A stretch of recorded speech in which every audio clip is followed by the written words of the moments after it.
Welcome. We'll go ahead and get started this evening.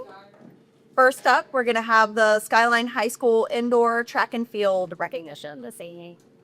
Thank you, Dr. Pence, and I think Coach Allison is here to talk about the track and field. Where do you want me to get it? Right up here, sir. Be perfect. Oh, okay.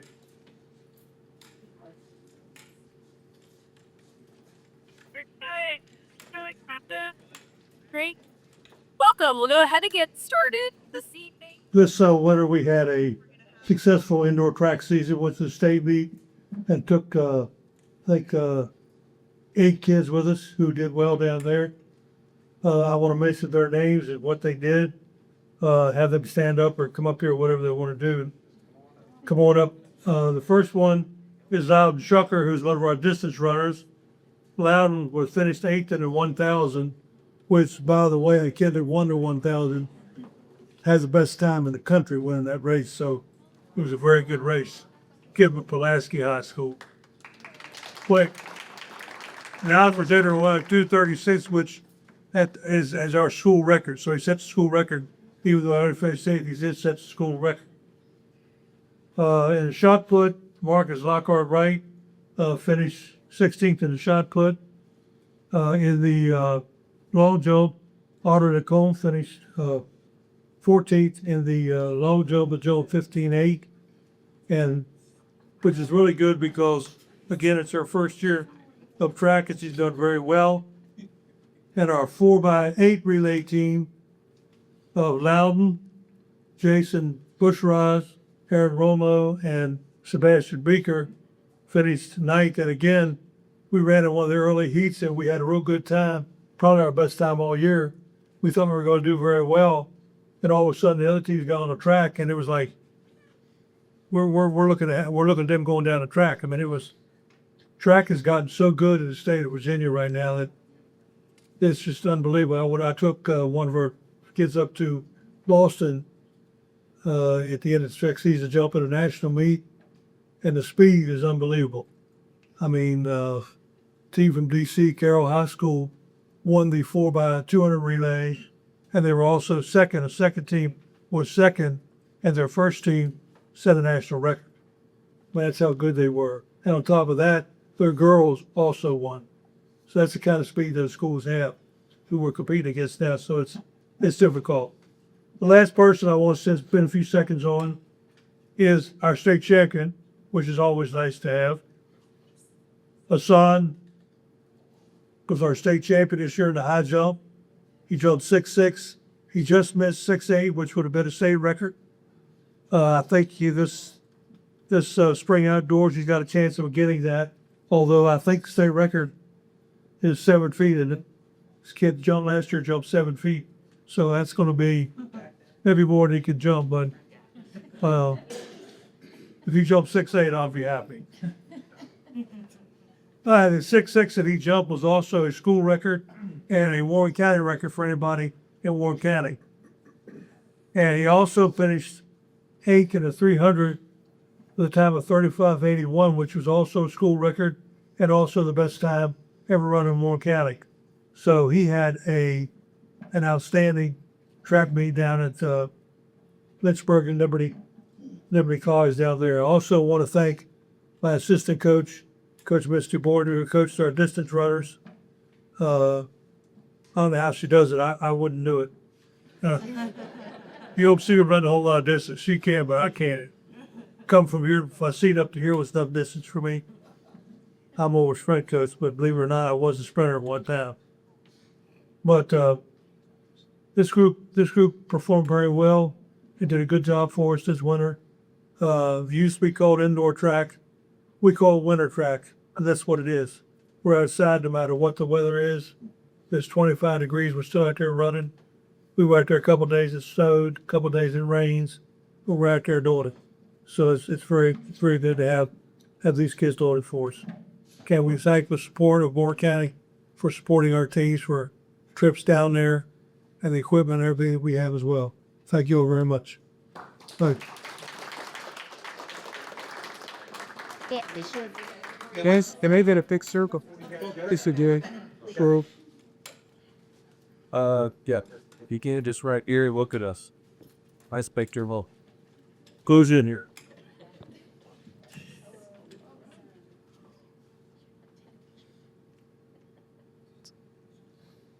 All right. On, 2, 3, everybody smile. Thank you. Thank you. Congratulations. Thank you for having us. Yeah. Thank you. So thank you. We should go. Is there a motion to accept or modify our agenda this evening? I move that the agenda be accepted as presented. Is there a second? So All those in favor, aye. Aye. Opposed, no. Thank you. Next up, is there a motion on the consent agenda? I move that the consent agenda be approved as presented. Is there a second? Second. All those in favor, aye. Aye. Aye. Opposed, no. Thank you. Next up this evening, we have reports. First up, we have an ESS update. Mr. Smith.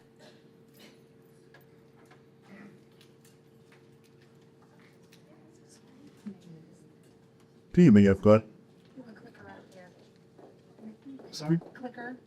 Oh. You see you guys do.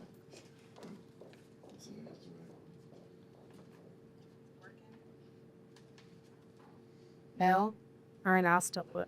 There's a power switch on the side. Make sure power's turned on. let go. Is there a power switch? It's on.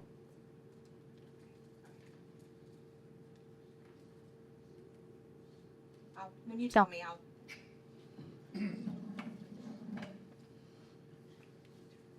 Good evening, Ghoul. Thanks for having me again tonight. Caught me off guard. I'm used to the security doing the report first, so I thought it'd work. Just kind of the same agenda that we do every month. If you want to skip that to the next slide. For March and beyond, Indy's been doing a ton of things. Table chat at Laurel Ridge, Shenandoah University, the career internship at LRCC. There'll be a tap in the career day, job fair at a local library, and one of the things we're putting together for the subs after the year's over. Amy worked a deal out with, get the name of the minor league baseball team?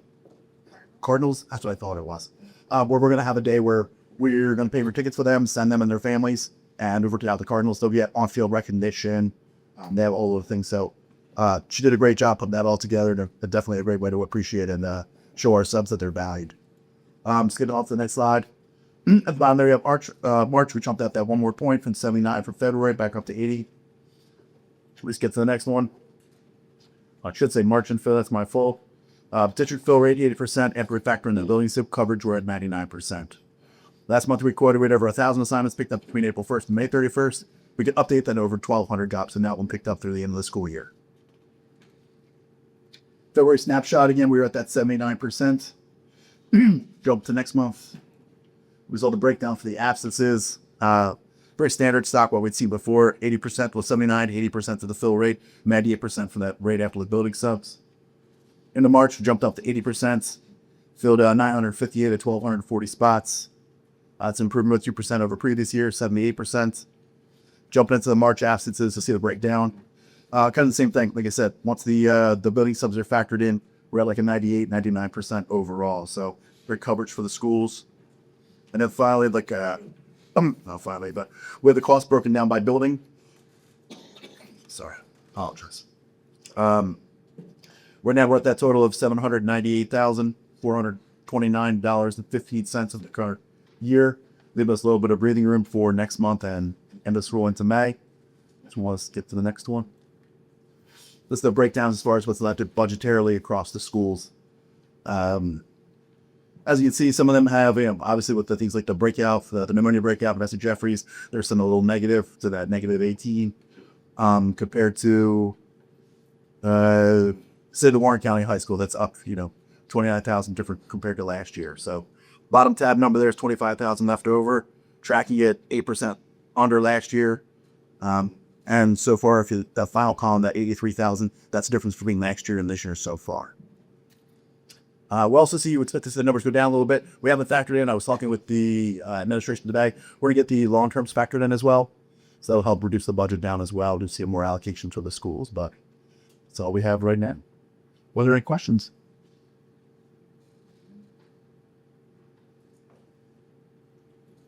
Enjoy your own visit, you guys. Thanks so much. Thank you. Have a great night, everybody.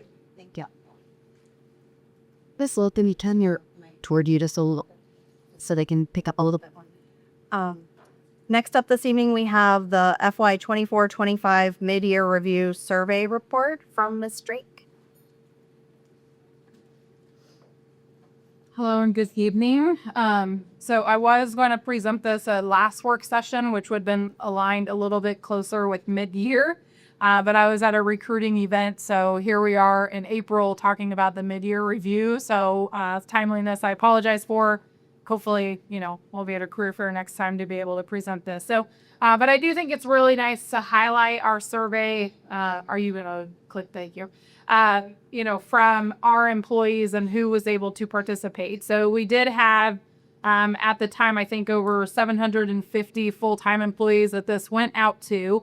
Only 368, which is over half, so I'll take that, chose to respond or right about there. Which is nice. And so this is my first survey presenting out to the school. This is something they've done in the past, but just wanted to go over the results. Did a little competition to encourage participation. So a nice little shout out to Dunkin' Donuts, who donated 100 donuts to us to give to the school who participated the most, which was Skyline High School. Got some fun pictures of those. Should have added that in. But they did have the highest response rate. Our bus drivers do not have Warren County Public Schools emails, so those were manually sent over to them, and then we plugged them in. So tried again to capture as many employees as we could. But we did capture 368 results, which I think is phenomenal. Our tenure of employee, when you look at this, so we didn't want it to be identifiable, right? We wanted to make sure this was anonymous to our employees to feel, comfortable to give honest feedback. But when you look at the tenure of our employees, the majority of our employees right now are sitting between years 2 and 5, and the majority of them are professional. So obviously we have the most FTEs and teachers, so that does make sense. But we did have 23% of our support staff respond. But again, I think the 10 years kind of nice when you look at, we've got kind of the lower end, and then you've got people with over 18 years. So we kind of have that gap in the middle with that on who responded. Overall satisfaction. So one of my takeaways is next year I'm going to get rid of neutral. I'm going to have them select what they would like. So it might have just been a default when we were creating this. But the majority of our employees are satisfied. And when you do combine your very satisfied with your satisfied, we're already well over 56% in satisfied. And that's just general. So it was just generally, how satisfied are you coming into work? And so, I think a lot of us ask ourselves that, like, are we happy coming in? Is it doom and gloom today? And it's not. The majority of our employees are very satisfied or satisfied coming into Warren County Public Schools, which is great, and hope to continue to increase that trend once we find out where that 19.3% lands in the future. For our building administrators, so this is really, this could be your principals, this could be your directors, anybody in those categories. But as far as satisfaction with their building administrator, again, we had very satisfied at 38.6% and 36.1% satisfied. Open to interpretation. I kind of look at it as, am I happy coming into work? Am I happy who I work with and for? And we do have the majority of our employees happy with who they report to. Do our employees feel encouraged and supported by their building administrator? So kind of breaking it down a little bit. Yes. So very simple, yes or no. And then occasionally we did throw in there, but 71.2, again, of the 368 participants say yes, they do feel supported and encouraged. Occasionally 22% said yes, and then a very small percent said no. If our employees feel their ideas are valued by the building administrator, again, just a very nice, alarming yes. 69% said yes, and occasionally 23% said yes. So I think our administrators, our directors, those managers are doing a phenomenal job with their employees, with the overall satisfaction and supporting their employees that we have at Warren County Public Schools. Do our department goals align with Warren County Public Schools culture? Yes, 78.8% of our participants said yes. Occasionally at 18.8%. As far as our culture, what we're looking to do every day. So I'll take 78%, kind of talk to the team when we have presented this that, next year we're always going to strive for more and better.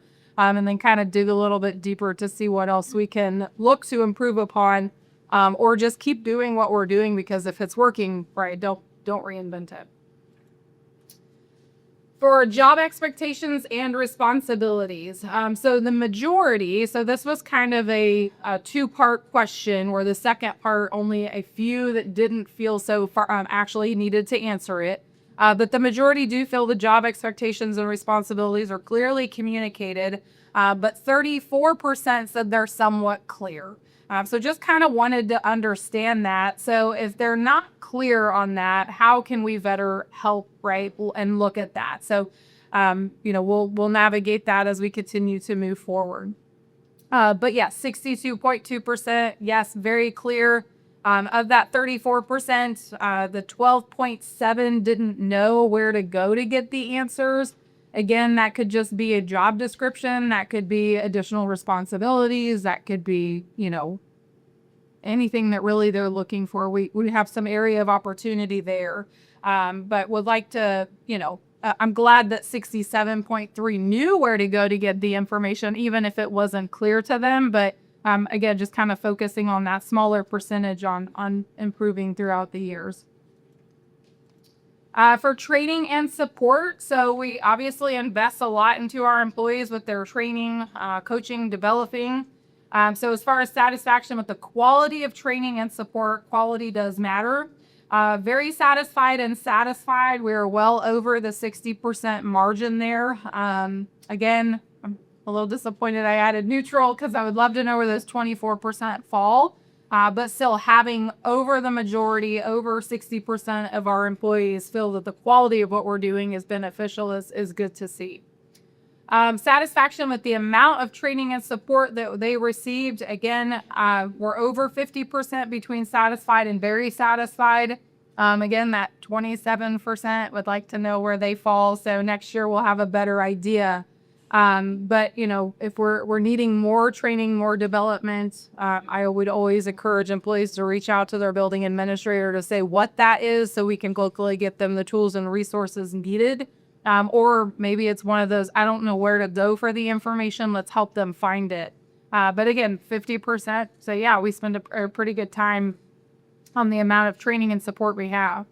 And then satisfaction with the resources for the positions. Again, we're well over the 50% mark with being very satisfied and satisfied. The dissatisfied is 16.3%. So it is just the minority that, would like to see maybe more resources for their position. And with it being, individualized, I'm not really sure if that could be any position and what they're looking for. So I'm hoping, that we have good communication out there. When we did kind of an open question, what's going well, what are some opportunities, feedback, communication was one that we do really well at that. And that was something else that it was an area of opportunity. So it's it can go both ways on what maybe we're really good at communicating on and what we can improve upon. But always for those individuals looking for more resources, just really needing to ask and let us know. And we have a wonderful team that will be able to get that for them. Alrighty. That is our mid-year survey review. Very happy to present that. Again, would probably be a little bit better not at the end of the year and get rid of some neutral questions. I'll figure that out as we go. But any questions that you have? Yeah. Is this survey done elsewhere? Is there anything to benchmark it with in a sense, or did you just make this up, or do other school divisions do this? So other school, we had a Region 4 HR summit. Some of them have hired out, a company to come in and do that. As far as costs, this year wasn't the year that we were going to do that. where they can do that comparative year over year. I did change some of the questions this year, so doing a comparative to what they did last year probably isn't going to be equal or fair, but hopefully sticking with that, getting rid of the neutral. I don't want to make a ton of changes. I want the feedback, but I do want that year over year. How are we actually improving for the data? I don't disagree with, so. And did, for each of these, was there a section of comments about each of the different sections? You said there was something at the end, right? Yeah, so in my surveys that I've ever participated in or done, I don't like open form questions because it can range from anything to everything. So I just asked 2, what's going well and what are some areas of opportunity? So it did not leave comments for each question, but no, I appreciate the question. And then when we had around 50% participation, was that, I know we were doing the first time, was that your expectation, or did you sort of think we'd have 40% or 75%, or was 50%? I set the bar high, so I was really hoping up at like 80%. It's just my mindset going into this. So, I think it's a great resource to have. I know not everybody likes surveys or wants to do them. I had a few people reach out and they said, the feedback I got was, hey, I support 2 schools, so which administrator am I talking about? And that was really good feedback for me because I had not considered that. But I didn't do a lot of open forum questions, and I had a higher expectation, so I'll take this for today. And I think 50% is about average in some of our other surveys that we've done with staff, so that's probably about par. Did you give each school and department their individual pie chart answers so they know? No, this was just holistic to all of Warren County Public Schools because the feedback I heard from last year is that they tried to do that by school and individuals felt from the feedback I've received was that they felt it was too identifiable to them and that school. And so this year we just made it more of how are we doing as Warren County Public Schools since we are one, but I agree with kind of breaking that down would be nice too. Yeah. I think it would just be helpful to see that there's areas of dissatisfaction or more resources needed into a particular school. I don't know. No, I agree. So I have a question that's not necessarily pertaining to the survey, but it made me think. You said that the bus drivers don't have email addresses. So when county information goes out, like I'm sure you send out, HR information, it's that time of year to do this or anything that goes out from central office. I'm sure that, there's a system in place at transportation so that they have access to all of that. But is that something that we need to consider to happen for them to have email access to access that? I just want to make sure they don't feel that they're not receiving any pertinent information because we live in a day and age where we either send it out via an app or an email. It just kind of caught my ear there that you said they don't have email addresses. I don't know if that's something that. No, and that's something we definitely can look into, and we've talked to Doug about that. I don't see a problem with. Some of the problem is that they don't have computers. They've only got like 1 or 2 computers or a bus driver just check in and use. So if they were checking email, it would be primarily on a device or something at home. Gotcha. Yeah, I just wanted to make sure, and I guess if it hasn't come up as a concern, if they haven't said, hey, I feel like I'm not getting the latest information, it's not an issue, but I just want to make sure that they have that equal access to all of that.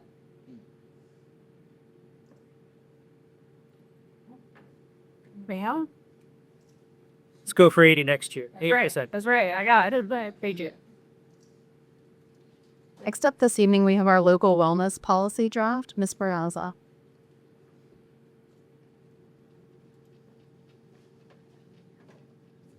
Good afternoon. Each local education agency participating in the National School Lunch Program and/or the School Breakfast Program must develop a wellness policy to provide schools with structure and guidance to promote student wellness and ensure that school meals and other foods and beverages sold are consistent with federal standards. To develop a Warren County Public Schools local school wellness policy draft, a wellness committee was formed that included myself, Nicole Brown, Director of Nutrition, Heather Bragg, Danelle Sperling, Carla Scott, the Curriculum Coordinator for Health and PE, and Lori Lehman, Principal of AS Rhodes. We developed this draft based on the model policy guidance document from the VDOE. Back in February, when I presented an update on our comprehensive plan regarding health and safety, I mentioned the draft and that it would be going out for public comment, and it did. We sent it out March 3rd through March 12th, and here is the updated draft based on feedback that we received. So with this is our final draft and just wanted to let you know that in May, we would like to seek board approval. Did you get a lot of feedback from the public via comment? I thought I would receive a lot doing for the first time seeking public comment on anything. I got 6 and I was told, well, don't get down, but it was very positive. I'll say I did highlight a few if you don't mind if I just share. Because I got excited getting feedback for the first time. One community member said, I think it's very well written, and I'm happy to see that Warren County will continue to provide school breakfast and lunch.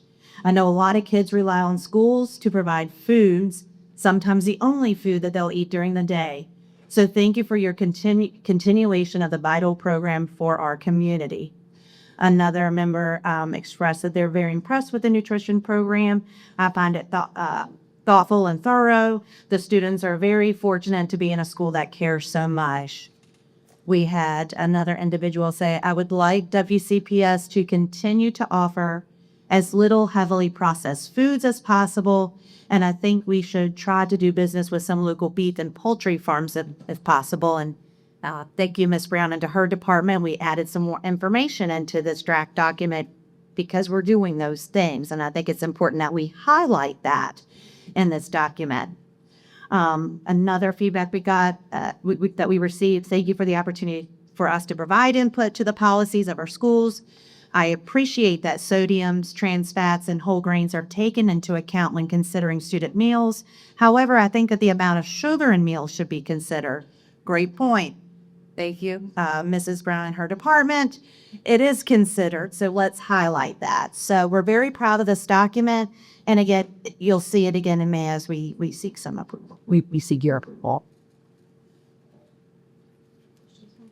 I just had a question. Will the changes with the petroleum-based food dyes, will that impact, or are we already food dye free, or will be moving towards food dye? Yeah, as products become reformulated and the dyes are taken out, those will become available, I'm sure, to school food, and we will transition to whatever those changes are made. So we look forward to those changes. Yeah. Thank you for knowing that was right. Anything else? Thank you all. Next up, we have a school resource officer report update. She be here, but that's it. So we'll just go ahead and I'll skip on to that one, and hopefully we will be. She'll walk in by the time we get back. So just going to review the discipline report. We did change that report as requested by the board to look at year over year. So on this report, you can see we have AS Rose March 2024, 2025, comparing that to 23-24. On these numbers, you can see there's a reduction there at AS Rhodes of 6 incidents. E. Wilson Morrison, you can see that one, they didn't have a lot of incidents anyway, but it did increase by 2. They went from 4 to 6. Moving on down into HJB, again, we saw a decrease at HJB. Also, one thing you can point out, looking at ISS, last year at this time they had 13 ISS. This year they've only had 3. So just comparing that ISS versus OSS as well. Looking at LFK, we did see an increase of 4. When looking at that, and again, these categories are going to be fluid from year to year, depending upon what happened at the school, what the incident was, how it is coded according to the Virginia Department of Education. So the only thing, like for instance, if you're wanting to look and say, okay, yes, there was a RB8, profane and vulgar language, that went up by 4. from last year to this year. Again, you can see the reduction in ISS, OSS, and notifications there. Then looking at Resi Jeffries, now we did see an increase of 12 this year to Resi Jeffries. A couple areas to point out that were a little different from last year. RB11, unwanted inappropriate physical contact, that was 12 this year. There was only 4 incidents last year. Then of course they had a couple of, if you look at BC 14, that's a fight with no injury, and BC VESO3, fight with minor. They had a few fights this month versus they didn't have any in the previous year. And that would equate to also some of the notifications to the SRO for some of those situations. Then Skyline Middle School, you can see there was a decrease of 10 incidents. Also, you can see the decrease, slight decrease in ISS, OSS. Then looking at Warren County Middle School, we did see an increase of about 6 incidents this year versus last year. At Skyline Middle School, the one that I was highlighting there was probably the BS016 in this year. They did not have any students that were designated student in an unauthorized area of campus last year. So, there were 6 new referrals this year for not being in their appropriate place. And so therefore, that could be a reason for some of the 6 instances. But again, just remember, this is always fluid from year in to year out, from student to student. Skyline High School, there was an increase of 28 incidents this year. A couple of areas I did note there. BSO3, refusal to comply with staff. Last year there were 17. This year there was 25. BSO 15, student not going to class as assigned. This year 15. Last year there was only 3. So you're seeing some of those increases. Now, the one thing I would also like to point out is that if you look at ISS and OSS, there was a reduction from 30 to 16. 9 to 7, and then notifications to the SRO for the month was from 7 to 2 year over year. Warren County High School, again, a decrease of 4 incidents. And again, just looking at their numbers, now their OSS for this month of 2024, 25, their OSS was a little higher than last year. So that just, again, depends upon the infraction. And then, of course, there is not a year-over-year report to compare non-traditional, because last year was all included in the schools, but we are still breaking out this year's non-traditional so that you can see those incidents at non-traditional. Next year, you'll be able to get a year-over-year. For people with the cell phone usage or however that's working, if someone's called with their cell phone, which one does it fall under? So there is not, if you look at the policy is not a discipline. It is it's a removal of the device. A call, so the call to the parent, it's a warning by the teacher, or warning, then the administrator gets involved, then it's a call, and then it's a removal of the device. So there's not a discipline per se. If you wanted to get into it, it could be failure to comply with guidance. That would be the one that we would tag into if we did want to, if we continue to have to repeat, tells a student, put it away. Now we're gonna issue this discipline as far as failure to comply with a directive. How has it been going since the full implementation in January? I think, from what I see from administrators and what I hear from administrators, I mean, there's more engagement of the students interacting. We haven't had the issues.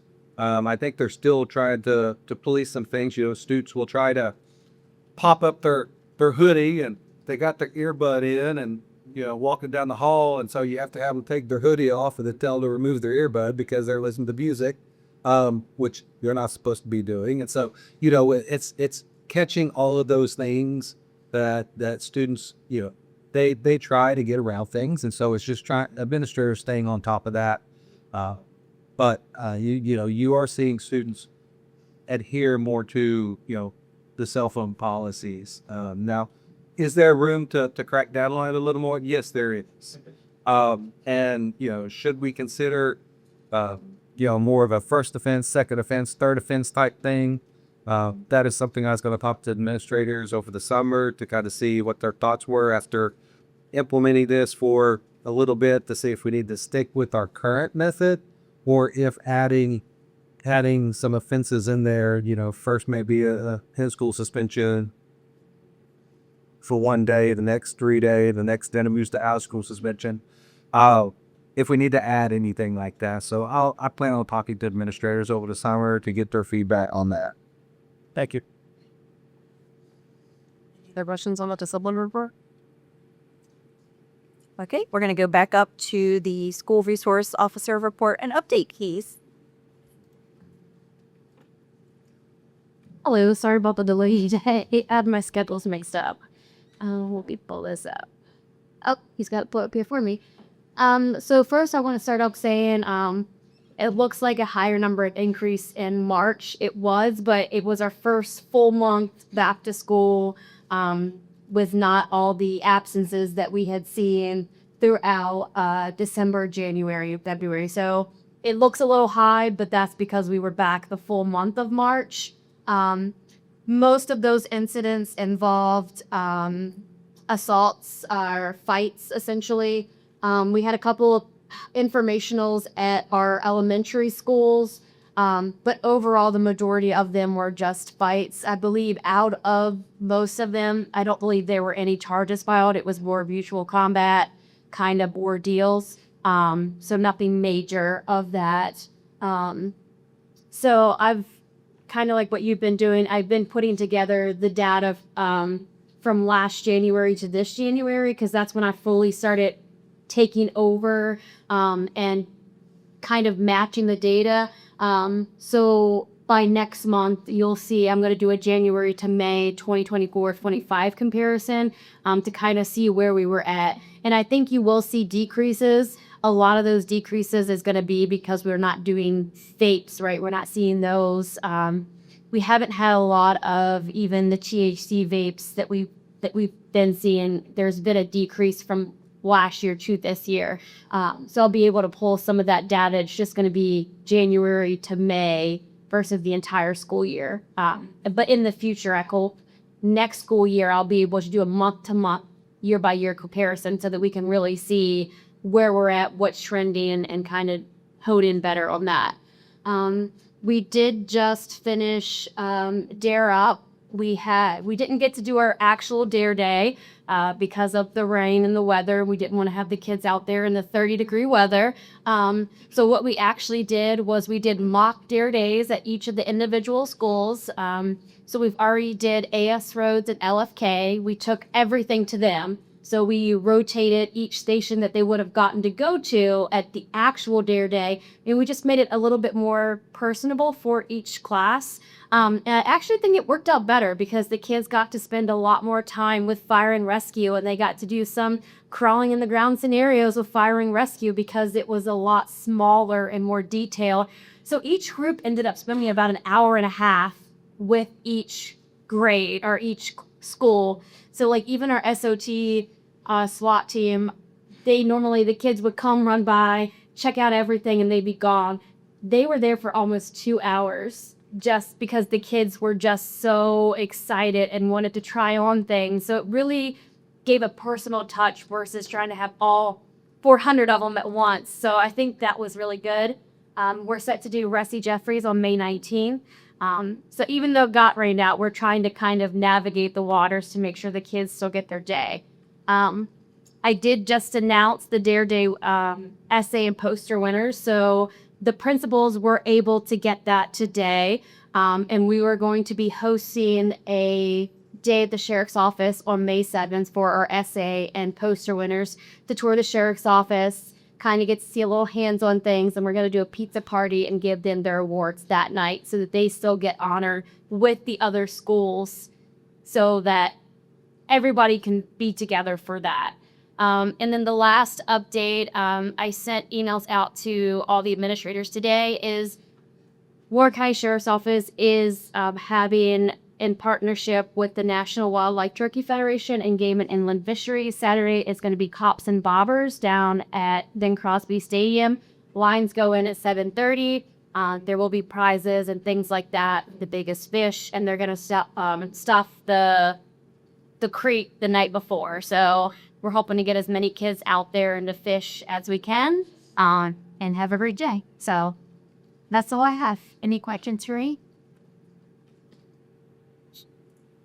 Thank you. Thank you.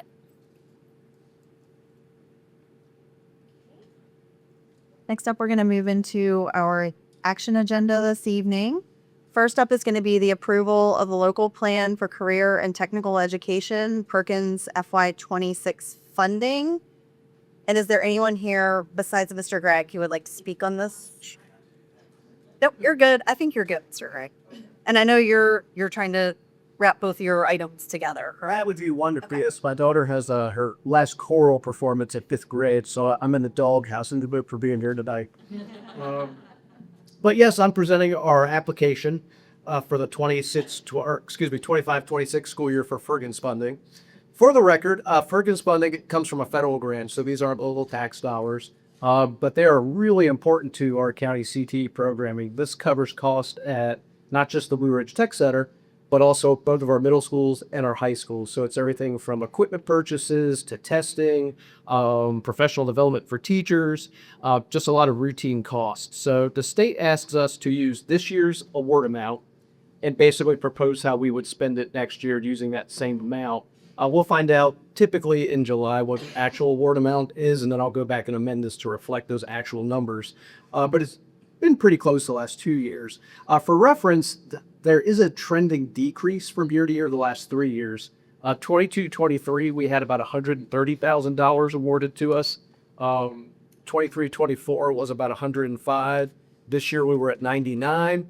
I don't know that that's going to continue or improve for us next year. When we first saw that first drop, we reached out to VDOE. We're not really privy to a lot of the calculations that go on to determine what our award amount is. We were told that poverty rates have gone down in Warren County, which is a good thing, but that was impacting what we were receiving from Perkins grant funding. So again, we'll see what shakes out as we get into the summer. I'm not going to go line by line through that schedule that you guys had. If you have any questions, feel free to ask me. The way it works is we make purchases up front throughout the year, and then I submit for reimbursement through the state system, Omega. They cut us a check as long as what I'm submitting to them meets their requirements. So sometimes it becomes kind of like working a puzzle backwards in the sense that we're spending and then submitting for reimbursement. So what you see on that schedule are just costs that I know we're going to incur. I know we're going to send all of our 8th graders to World of Work in the fall at Shenandoah University. I know that we're going to be a Project Lead the Way school at the Tech Center. You know, those two items are about $8,000-9,000, so they're on the plan. And again, the key is just things that we know we're going to spend on anyway and that we don't meet the criteria to be reimbursed. I know Rick Gardner and his DECA kids are going to have to fly to Anaheim or something crazy because they do so well. So we're able to use funds like that, and that's reflected in that plan. Does anybody have any questions about what you see there? Is there a motion on this? I move that the 2025-26 local Perkins Career and Technical Education Plan be approved as presented with the knowledge that amendments will occur as information becomes available. Is there a second? Second. Any discussion on this? All those in favor, aye. Aye. Opposed, no. Thank you. Dr. Vance, I do need a signature. It wouldn't be okay for Brian to start. See? Perfect. And then you're going to talk to us about the CTE advisory. Just met. Nick, I can swim back. Yes, so Dr. Ballenger asked me to talk a little bit about our CTE advisory committee that we maintain. That's something that we maintain to be eligible to receive Perkins funding. Thank you very much. Appreciate it. And so really it's a great opportunity. Ideally, if we were in a position funding-wise to start a new program, like I would love to start an HVAC program. I know we're not there budget-wise, but let's say we were. Ray Bramble is a member of our CT advisory committee. He runs AirServe here in town. We would sit down with Ray and look at, what's a good piece of equipment to get us started? What types of tools will we need? What types of training would you like to see in the field? He would advise us on, what equipment initially would we purchase to jumpstart that program. We talk a lot we have members from the local EDA, Chamber of Commerce. We have a parent rep, a student rep. We have some CTE teachers that join us. Part of me talking about it today is hopefully there's some people out there in the community that hear this and would love to reach out and join that team as well. We have some special education teachers to help talk about transition after high school with those students.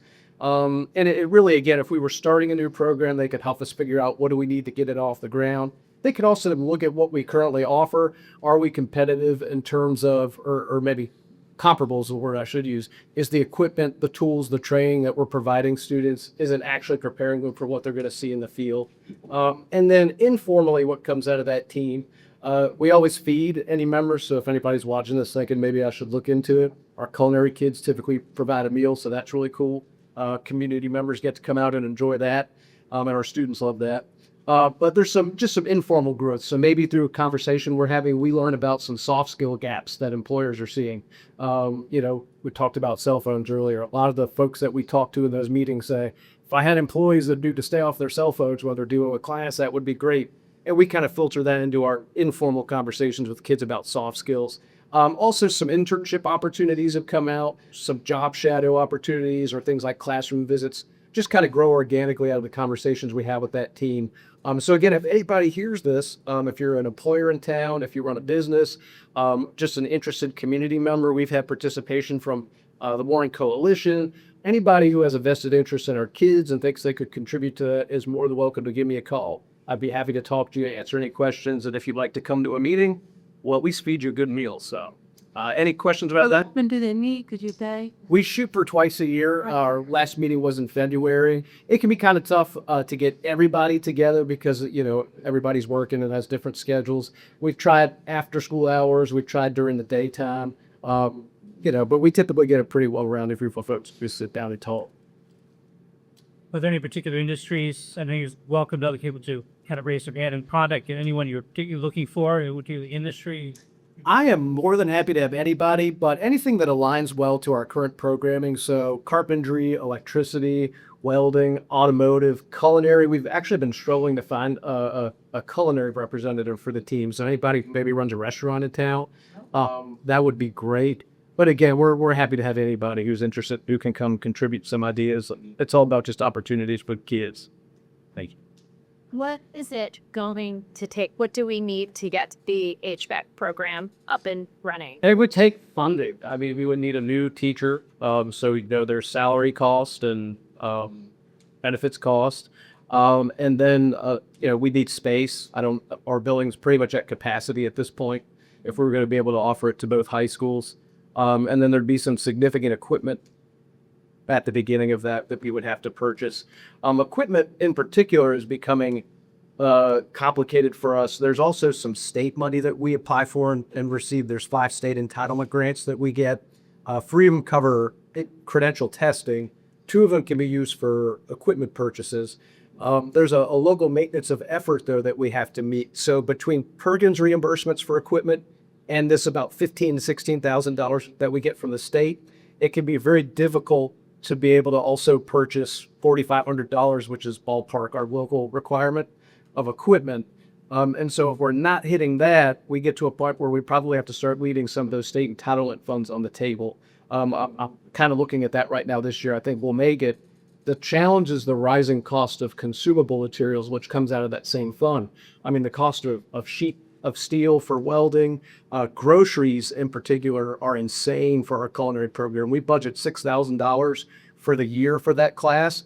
I wish I could feed my family of 3 on $6,000 worth of nurseries for 10 months. So equipment is becoming a sticking point for us. And I do worry that if funding doesn't improve in that respect, we're going to have to start leaving some money on the table that we're currently accessing because we just can't make enough purchases with money that's coming from local dollars. So I'm sorry, I want to make sure I put the amount right. He said $4,500, just $4,500. I could give you the exact amount, but it's about $4,500. Again, the problem is it all comes out of the same pot that we're buying durable equipment and consumable items from. And as the cost of consumables have gone up, we're purchasing more and more of that because we're not able to purchase I'm basically able to purchase just enough equipment to get reimbursed from the state and from Perkins. And it's very challenging to, carve out that $4,500.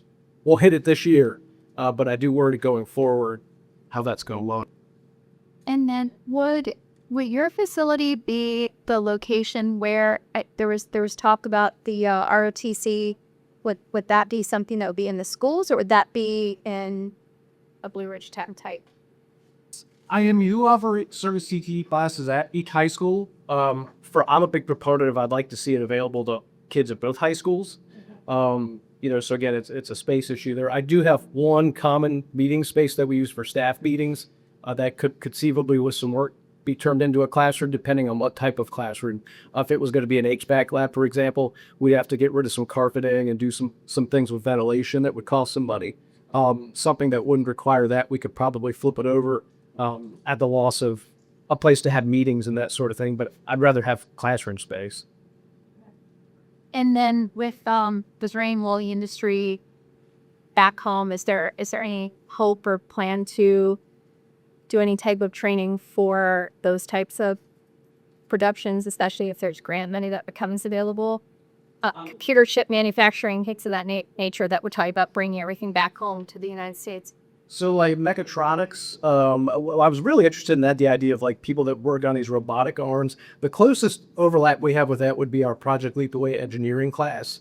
We do some robotics and, design elements like that. But to start a program like that, you need to find a licensed teacher. You're going to have to purchase a lot of really expensive equipment, and you have to have space. We're at capacity in terms of space.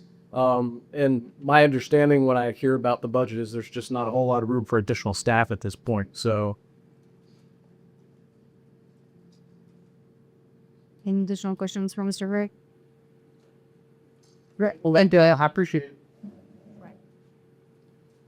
Next up this evening, we have the first reading of GDBD, support staff leaves and absences, and GDBD-E3, unpaid leave of absence request form. Is there anyone from the public that would like to speak on this evening? Okay, Ms. Drake.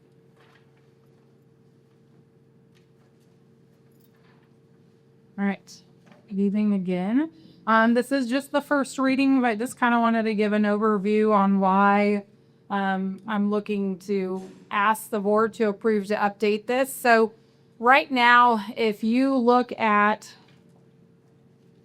the GDBD-E3, this is for support staff only. At some point, depending on this conversation, would like to adjust this to professional staff as well, but really wanted to start here due to the impact. So right now, when you look at this request form, so if somebody needs to go out on a leave of absence, so maybe they don't qualify for FMLA or short-term disability, as a woman, I'll just use myself as an example. If I am a new hire as a support staff, I'll make myself a bus driver and I am pregnant. I'm not qualified for FMLA because I haven't worked here long enough.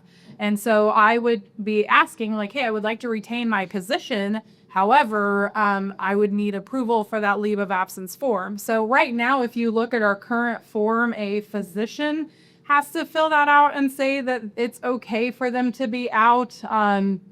In the history of my career, I've never seen that. Like, yes, I need a doctor's note, but then the company or the organization would then make the determination if we were going to approve a leave of absence. So I'm not sure how or where that originated from, but I would be looking to change it. With the request form, it would go from the employee would make the request, they would give it to their administrator.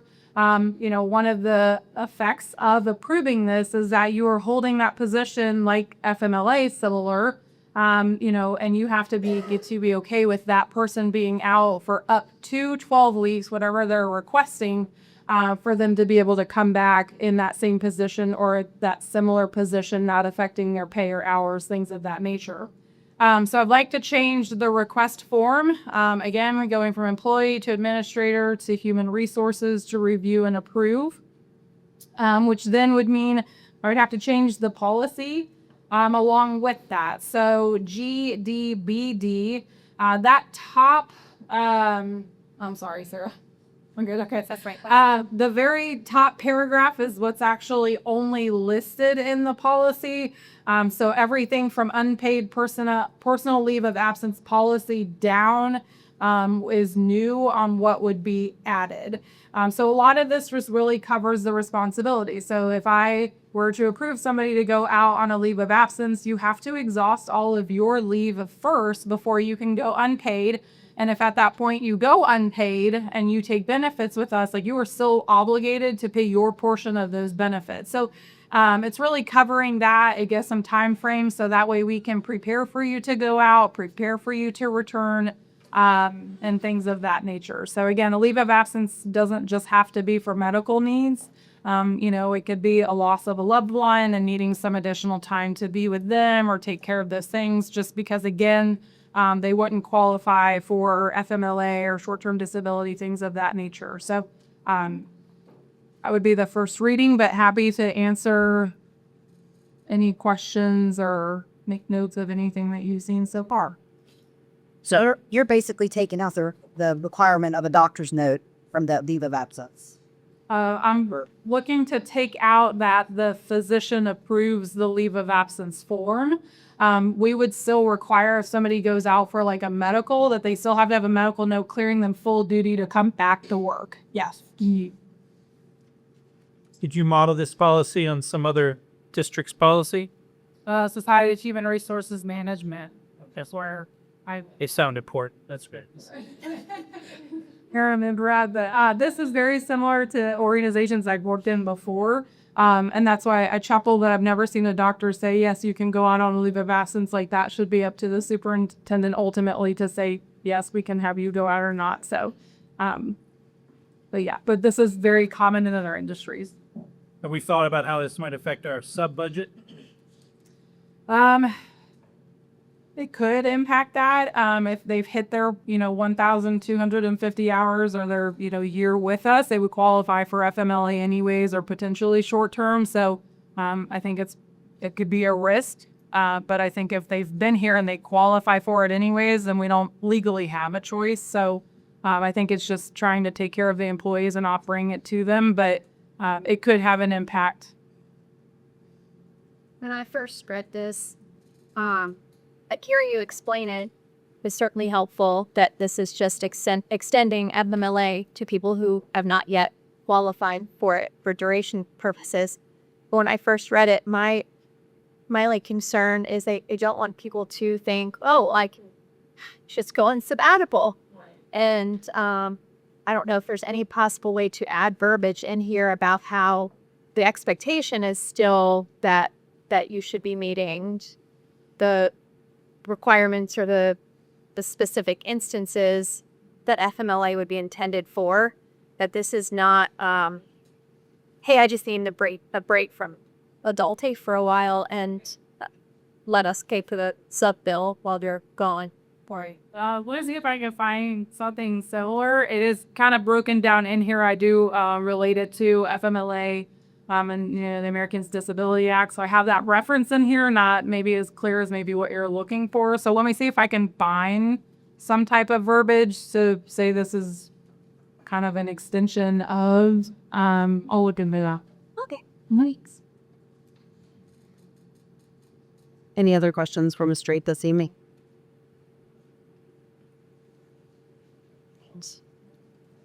Thank you.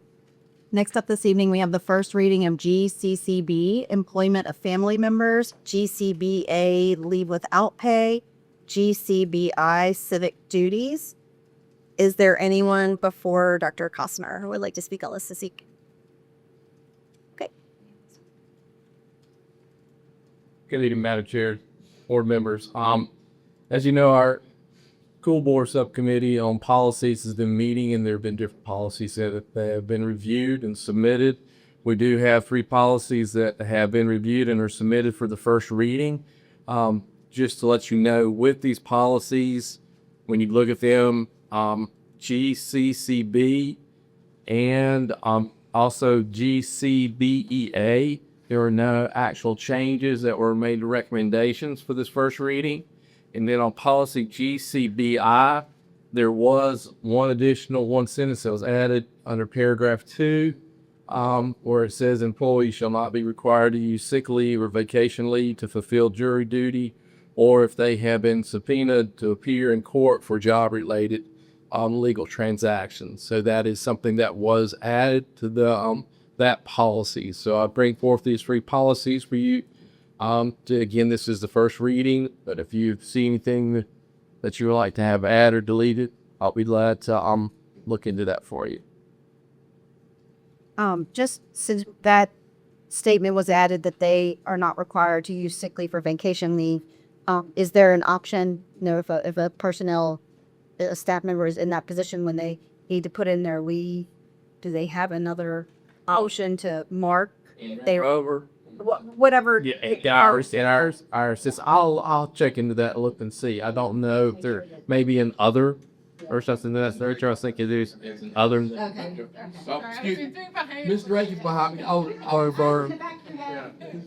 call him to say my lack of hair should. And I didn't see because you were right there. So, but thank you. I wanted to make sure that they had that option to make sure it's not deducted. So, Well, we have to code them for them because I have to see that they actually have jury duties. So they can't just randomly put it in and it's actually for something else. So they have to submit that form and then we put it in for them. Sorry, Dr. No, thank you. Thank you. I appreciate it. any other questions on these policies? Thank you, Dr. Houseway. Next up, we have a donation of $9,928.38 from Martin's to Warren County Public Schools Food Service Department. Is there anyone who would like to speak on this? Dr. Bass. Thank you, Madam Chair. Martin's and this is a great thing that, when you go to Martin's and you go check out and ask if you want to round up, well, guess what? This is actually, there's proof in the pudding that when you round up, it does benefit our students. And this is one of the great things that, as you know, we have an outstanding nutritional program, and they are able to utilize this funds to help with before school and after school programs such as sports and band, can help provide for them because that's not covered under the requirements where they can utilize the funds. So these funds allow for that, and this is from Martin. So anytime that you go shop in Martin and you round up, it's really going somewhere. It's really going to help our students. So thank you all out there that are watching right now that rounded up. And, we do bring this in front of the board for approval where Martin's did donate $9,927.38. And we are asking for approval of that to be used for our food service department. And Dr. Bitts, I think this is our 3rd year. Is that correct? Correct. Call back. Yeah. And this has really been a beneficial program for us from that initial. I think the initial was about $10,000 or $12,000. Was that correct? Yes. Yeah, and I don't know, ebbs and flows in the economy might affect those roundups, but I will say every time we get the donation, then I put that back out there to the coaches, hey, just a reminder, and also the principals, because they have, they have other activities and groups that don't qualify for federal snack funding. So this is the way they can still feed and give them a snack after school when their bellies are hungry before they go home for dinner. So it's been really good. And I just put it out there, let them know we have a new donation. We, replenished our fund, and just send us any orders, coaches or teachers, leaders of groups that need that. And we really do, if the activity will qualify for the federal funding, we'll use that instead, but this is good for those that don't qualify for that. So That's right. Thank you for reminding us what it's used for too. Is there a motion on this? I move that the Warren County School Board accepts the donation of $9,927.38 from Martin's to the Warren County Public Schools Food Service Department with gratitude. is there a second? Second. Any discussion on that? All those in favor, aye. Aye. Opposed, no. Thank you. Thank you, Dr. Husser. Thank you. Next up, we have acceptance of new scholarships. Is there anyone here who would like to speak on that?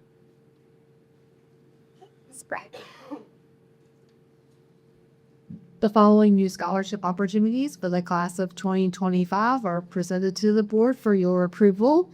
The Festival of Leaves Community Involvement Award will be awarded to 2 Warren County High School students Based on their community involvement, the eligible recipients must have volunteered for community events sponsored by the Front Royal Independent Business Alliance. The Business Alliance is the benefactor of the two $500 scholarships, and again, that's for Moore County High School students. The David Stripler Scholarship will be awarded to a Blue Ridge technical student that plans to run their education in the trades. The scholarship will be in the amount of $500 or greater. Mr. Strickler was a long-serving and dedicated employee in the maintenance department of Moore County Public Schools. We're grateful to the benefactors for their kind contributions and support of our graduates. I move that the Festival of Leaves Community Involvement Award of the David Strickler Scholarship be accepted with gratitude. Is there a second? I'll second. Any discussion? All those in favor? Aye. Thank you, Ms. Pratt. Personalized or messy get both more pen expo a felt I skills. They're happy of money that we can always carry very hours. Thank you. Moving into our work session items this evening, we're going to be talking about a food and nutrition update from Ms. Brown.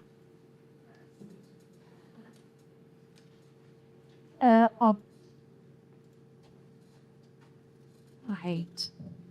I did give you a black and white copy, but we have the color on the screen for you so that, Because especially the last screen, you're going to want to see the color. So first of all, we just have a meals served update. So year to date, we've served over 1 million meals this school year. So that's really exciting news. We have great participation, and we're always continually trying new recipes and trying to make sure there's color on the line and try to make sure that the kids are visually happy with what they see, because we all eat with our eyes and we want to make sure that, you know, the food looks good and tastes good. So here, just as some example, this year, Warren County Middle School, that's where the picture's from. We did po' boy sandwiches, and that went really well. We've also done some different pesto flatbreads and just different flavors that kids haven't really seen in school. Today we had a pimento chicken sandwich at all the secondary schools. I heard all about it. It was good. We went and tried it. It's all about it. Yes. So It's the daily question in my house. What did you eat for lunch today? I asked my So the 80 specifically was like, I said, what was it? He gave me the detail. Great. Okay, good. That makes me really happy. Here at our you do see a flatbread.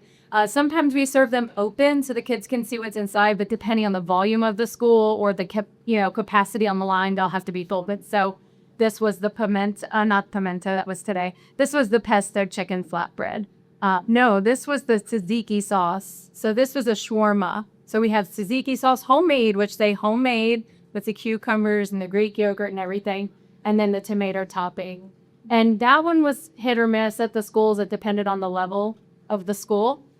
Some little ones are very scared to try things like that. A lot of times we'll cut up a flatbread and just hand out samples on their tray because they do not want to try it. We have requested by teachers to have that entree back. So it will be back in May. I put it on the May menu because the teachers really, really liked it.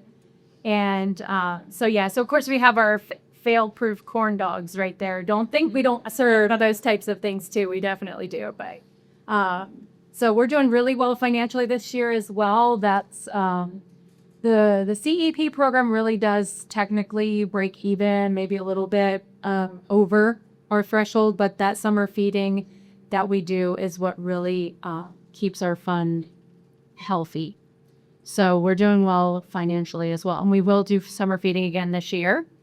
We're going to change our curbside date to Fridays because we're going to have summer school at the same location. So we have to do our curbside date on Fridays where they don't have summer school students in the building. It's just like a technicality through BOE.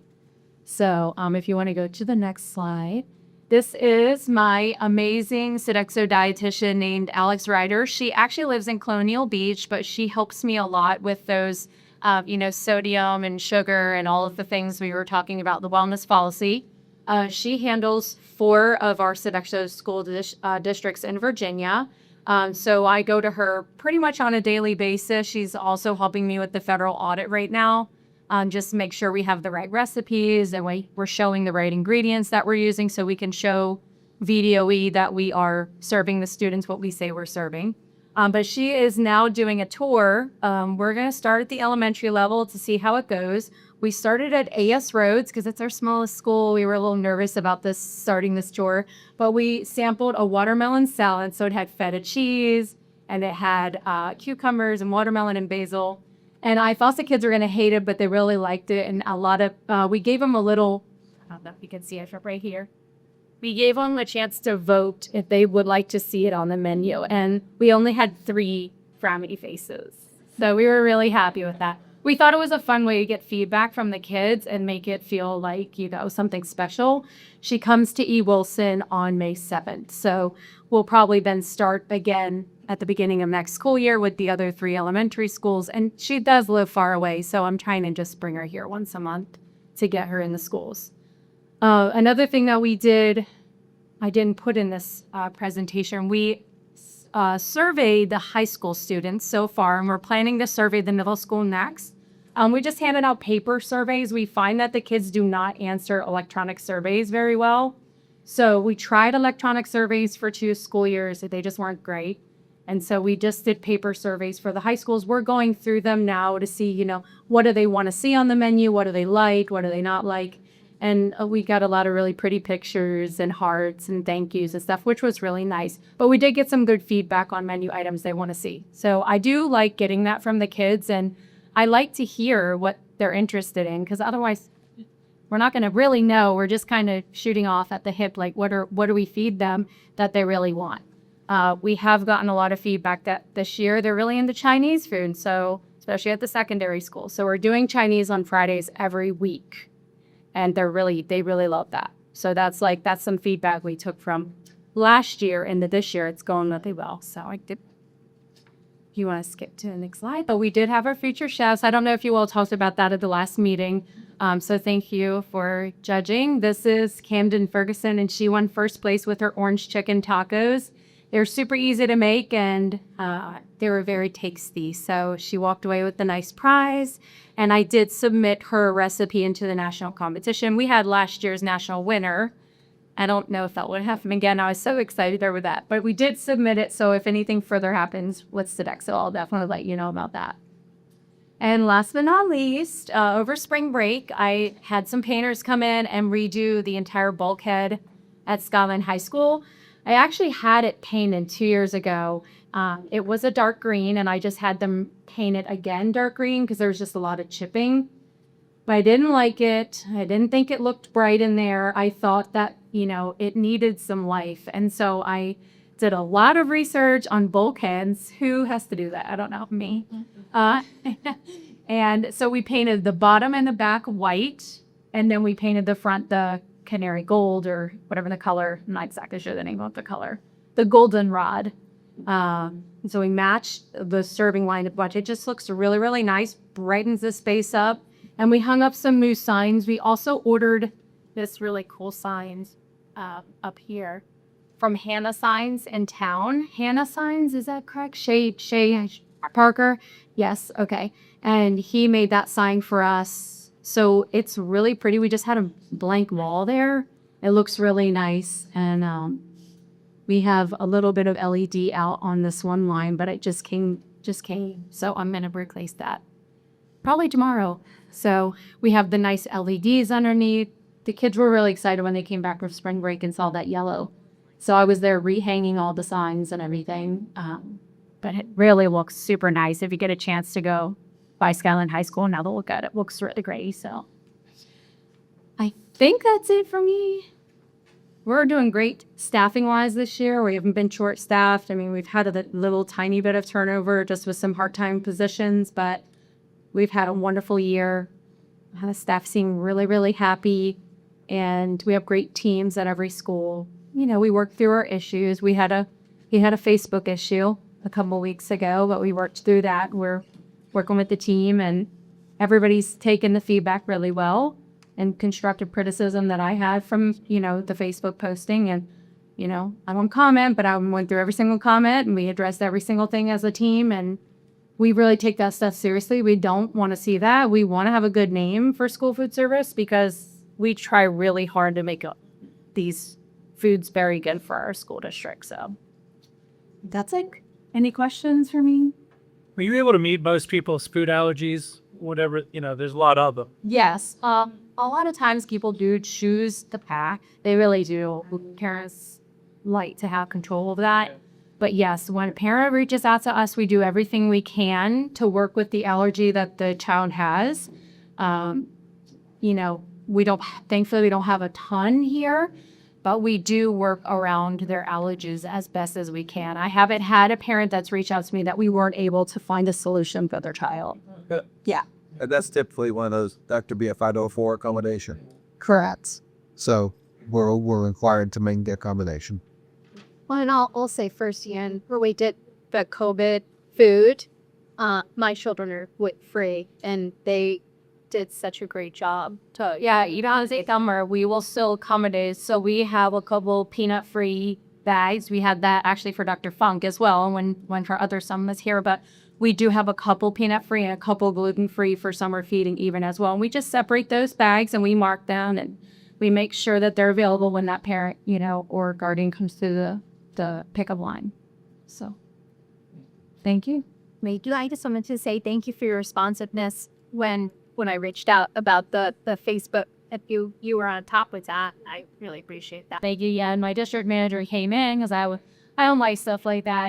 Really good. And I've been doing this for 16 years, but here's just my feelings for them and also for myself when I see that and I know how hard they're working.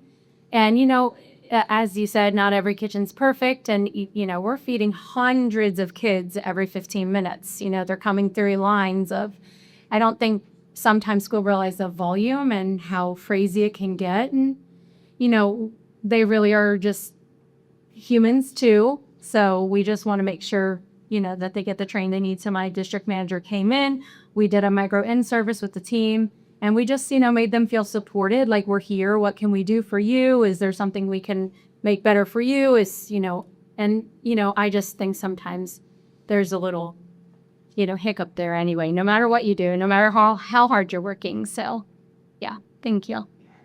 I wanted to say too that I appreciate what you were saying about the samples that you're giving kids, because my children would never try a pimento chicken sandwich, certainly not as their main meal, because what if I don't like it? Then I'm not eating today. Sure. I think my daughter's had the same meal every day at school for like the last 3 years. But I appreciate that you're giving those chances for them to try new foods. And as the parent of picky eaters, a lot of times they won't try stuff at home because they don't have to. But if they're at school and they're seeing their peers like it, and all the other kids are like, I love the whatever, then they're going to try that. And especially if they have a chance to try it like in a little stage where I know I still have my food that I feel comfortable with, where I could try a little bit of this other one and see how it goes. Yeah, that's great. And it's so helpful. And it's really beyond what you need to do. It's not what's required of you, but it's really, I think, great for the kids. I really appreciate it as a parent. So I just want to say thank you for that. Anything else? All right. Nothing like you. Next up this evening, we have the FY 25-26 Special Education Annual Plan.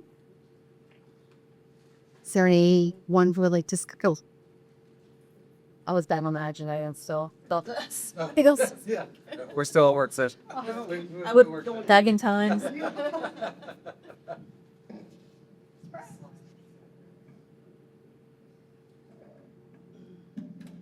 Good evening, everyone. I'm pleased to present to you this evening our Special Education Annual Plan for 2025-2026. I'm going to try and see if we can still no diag. Sorry, I try. So the Special Education Annual Plan, this is our Part B flow through. It's an application for federal grant funding. This is a component of our overall responsibility of the Virginia Department of Education. It's to ensure that that there's compliant local implementation of the IDEA, the Individuals with Disabilities Education Act. And the division's annual, the annual December 1 child count of students with disabilities impacts that total award amount and is used heavily in the calculation of the annual awards. And that funding is contingent upon the final approval and those awarded amounts. So as we go through the proposed plan this evening, you'll see some things are anticipated on funding that will be given. So it is contingent upon that final approval. And the VDOE may require local adjustments based on the final awards. And that flow through funding originates in the federal government. It flows through the Virginia Department of Education and then locally to our local education agency, and we are the LEA. You'll hear that referred to as the LEA. And upon approval of this plan by this board, our school board, the superintendent will certify. There is a section that he will have to sign certifying quite a large amount of things. And basically, in summary, that we are providing FAPE. We're providing a free and appropriate public education. We're maintaining individualized education programs, or IEPs. We're educating students to the maximum extent possible with their non-disabled peers.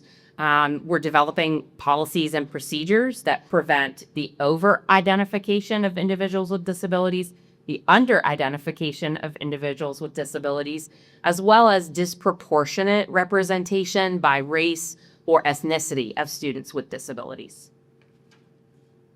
So I included just some factual data based on our local information, our population, our students with disabilities, and the disability categories they represent, because all of those things go into the creation of the annual plan.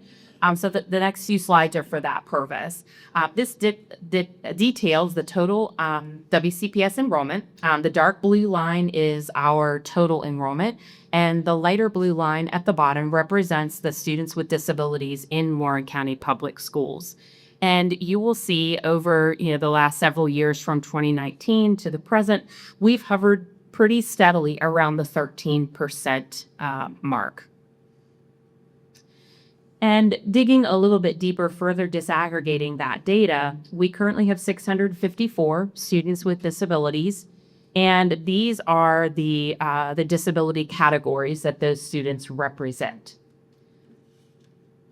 So you can see that the most frequently occurring categories in Warren County Public Schools at present is other health impairment, autism, and specific learning disability. But you'll also see the other disabilities that are represented there. And this is, again, according to our December 1 count of students with disabilities in Warren County Public Schools. I also wanted to take a moment and just talk about the staffing that is reflected in special education. It consists of a wide range of professionals. And as you can see, as you might suspect, the largest group represents our K through 12 special education teachers, our instructional assistants for special education K through 12, and as well as our pre-K early childhood special education teachers and our preschool special education instructional assistants. That represents the largest group of special education staffing. And then the next grouping that you'll see below that, sorry, Sarah, you can go back to that, is our related service professionals. So our speech language pathologists, we have 6 speech SLPs in the division, 3 occupational therapists, we have 1 physical therapist. So those are our related service professionals. Now that represents a really small number of people, but they do a huge job. They're seeing lots and lots of students across our entire division. We also have 3 school psychologists, 2 school social workers, 2 administrators, 5 specialized coordinators. So those would be things like our transition coordinator, our McKinney-Vento liaison, our BCBA coordinator, specialized programs coordinator, and who did I miss? Oh, child sign and pre-K coordinator. So those are our very specialized individual areas that all make up that piece of that puzzle. And then lastly, we have 5 contracted staff members and 3 administrative assistants at the division level. And each of those individuals also supports a very specific function. 1 administrative assistant supports funding and grant management. 1 supports Medicaid billing and reimbursement, as well as supporting McKinney-Vento. And 1 supports eligibility and all of the paperwork and documentation that goes along with that special education process. Can I ask a quick question? Of course.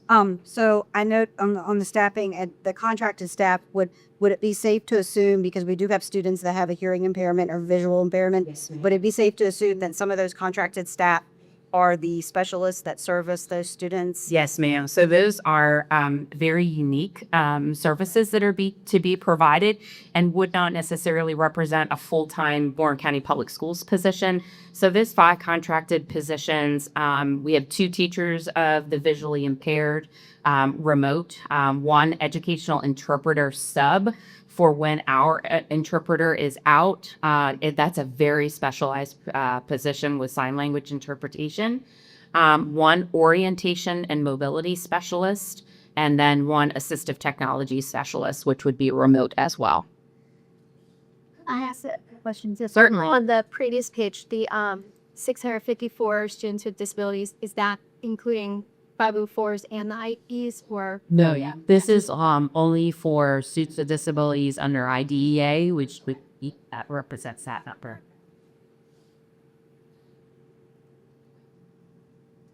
Also, just a snapshot of what special education funding looks like. You'll see a blend of local, state, and federal dollars, and you'll see that the largest chunk of funding for special education with just under 55% is federal funding and around 34% state funding, and then just around 11% with local funding. So when we get into the actual annual plan, there are 5 components, and this is issued and developed in accordance with state and federal regulations. We serve students with disabilities ages 2 to 22 inclusive, and consists of these 5 components. So the Title 6B grant funds, Section 619 talks about preschool students with disabilities. Section 611 talks about school age students with disabilities. That's K through 20, age 22 inclusive. The third component is our regional RSW jail educator. We have a program in our jail for individuals with disabilities. The proportionate set aside, and we'll talk, I'll go into each of these, and then maintenance of effort. So those are the 5 components. So the Title 6B the 619 is our preschool students. So these are students who have been identified as having a disability. These funds will be utilized for a portion. It's a rather small amount, but it funds one portion of one early childhood special education teacher's salary. So you can see from 24-25 to 25-26. This past year, we funded 1 ECSC teacher as well as a portion of an instructional assistant. We're moving to make that just a little bit clearer with reporting purposes for the state we're going to be funding a portion of 1 early childhood special education teacher. But that covers that $31,029.05. So let's move on to the 611, which is our school age special education. And these are for students in grades K through age 22 inclusive. So this also is all entirely salaries. So all of our Part B funds, they only fund salaries. There are no goods, it's just salaries and benefits. So our federal funds are funding the educators, the people who are working with the students with disabilities. So right now we maintain a list of special educators who this grant funds. And right now it's funding 21 special education teachers. It covers their salary and benefits. And we anticipate maintaining the staffing and the reporting of around 21 teachers, again, covered in this grant for this upcoming school year. And next is our RSW regional jail education program. So as I had mentioned earlier, we do have one, right now we have a full-time jail educator at RSW. She has an office that's located within RSW. She is an employee of WCPS. She falls under special services.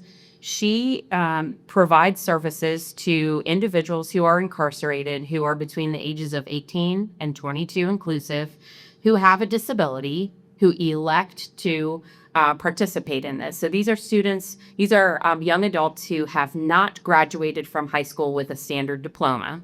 So they could have earned, an applied studies diploma. They could not have finished high school.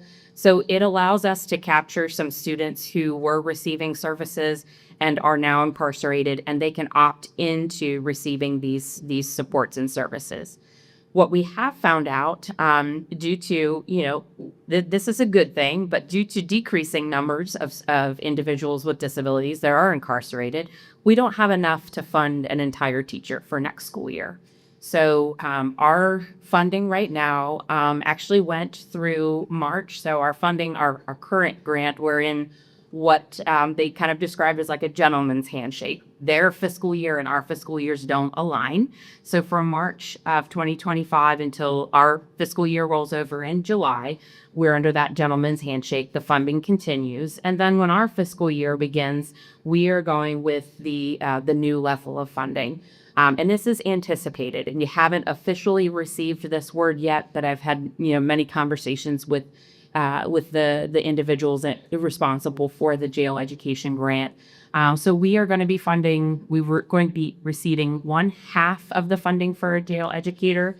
So we've kind of broken out by personnel, by benefits. We still have budgeted in for some instructional materials and equipment, as well as travel and professional development for that individual. As I said, it's a very unique and very specialized teacher. I can't provide that professional development. So we look for opportunities for that individual to go to stay current and receiving their professional development.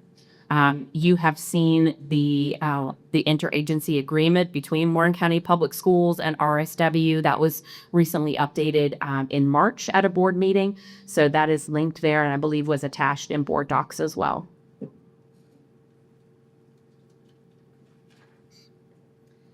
Okay, next is proportionate set aside, and the proportionate share calculation is the amount that each LEA must spend during the grant period on the provision of special education and related services for students with disabilities who are unilaterally parentally placed in private schools, or students who are identified during child find. So those PSA funds are used for vision services. They're used for speech and language services, as well as hearing services. These are services that can be provided in a standalone model, meaning that they don't need to be provided as part of an educational model. A student can come in and just receive speech therapy. They can come in and just receive hearing services as well as vision services. These are also services that are frequently sought out in our community, and they're not really readily available. So this is a service that we work in conjunction with our community to be able to provide that. So right now there are 733 eligible students with disabilities within our LEA. There are 7 parentally placed eligible students with disabilities in private schools. There are 30 caressally placed eligible students with disabilities who are currently not receiving services, variety of reasons, but the parent has opted not to receive those services. And then there are a total of 770 eligible children in the LEA. And then the state breaks it down by an approximate amount per student that we plan should these individuals with disabilities who are parentally placed require or need those services, that we have that funding set aside to be able to provide that. At the end of that grant period, if those funds are remaining, those funds are released back to us in the LEA, and we are able to expend those funds. But those are set aside and are earmarked for providing those services. Okay. And the last component of the plan is called maintenance of effort. And this is a regulation that requires school divisions to spend at least the same amount of local plus state dollars for a current school year on the delivery of special education and related services as were sent in the previous year during the from the same source during the previous year. So if you look under the total, under local and then local plus state, you'll see the 24-25 data, and then the proposed, the anticipated above that for the local, and then the local plus the state, and then broken down by per capita. And lastly, I just want to highlight the timeline for this plan. This evening, obviously presenting in a work session for discussion here for a first look with our board. I will be presenting and discussing this annual plan with our SEAC committee this coming Monday, April 28th. We'll make revisions as necessary, as identified if we need to make some revisions. I will be coming back on May the 7th and asking the school board to approve this annual plan for submission. It will require Dr. Ballenger's signature and certification, and I am required to submit this to the VDOE no later than Friday, May the 9th. So again, I'll be back on May the 7th to ask for your approval. This annual plan application, the total plan really represents a total of $1,510,011.74. And the disbursement of those federal funds appropriated for special education is contingent upon the approval of this annual plan. So that kind of gives us the why of why we create the annual plan and why we ask for your approval. Are there any questions that I can answer for you right now? Does this plan get sent out to all the parents of children involved in the special education plan for them to look at? It does not get sent out widely in that respect. It's made available to parents with disabilities through our SEAC committee, which I'll put in a plug. We would love to have more of our parents of students with disabilities participate in our local SEAC. The schedule for those meetings are on our WCPS Special Services webpage. We meet again on Monday, the 28th. Is our next meeting. We would love to have more individuals come, and it is advertised that will be where it will be discussed, and then made widely available through public record and our discussion here this evening. Can you come to that meeting? Oh, yes, ma'am. Absolutely. Yes, absolutely. We would welcome, more participation in this. Yeah, we have a small but very active group, but we would love to see that group grow. Can you just state the time and place of that? Yes. More detail. Yeah, I know you said it's on the website, but it is on the website, and I don't have my calendar here with me, but it is Monday. It's here. It's right here in this room. I believe it's at 7, but I have to double check. I can grab my calendar real quick.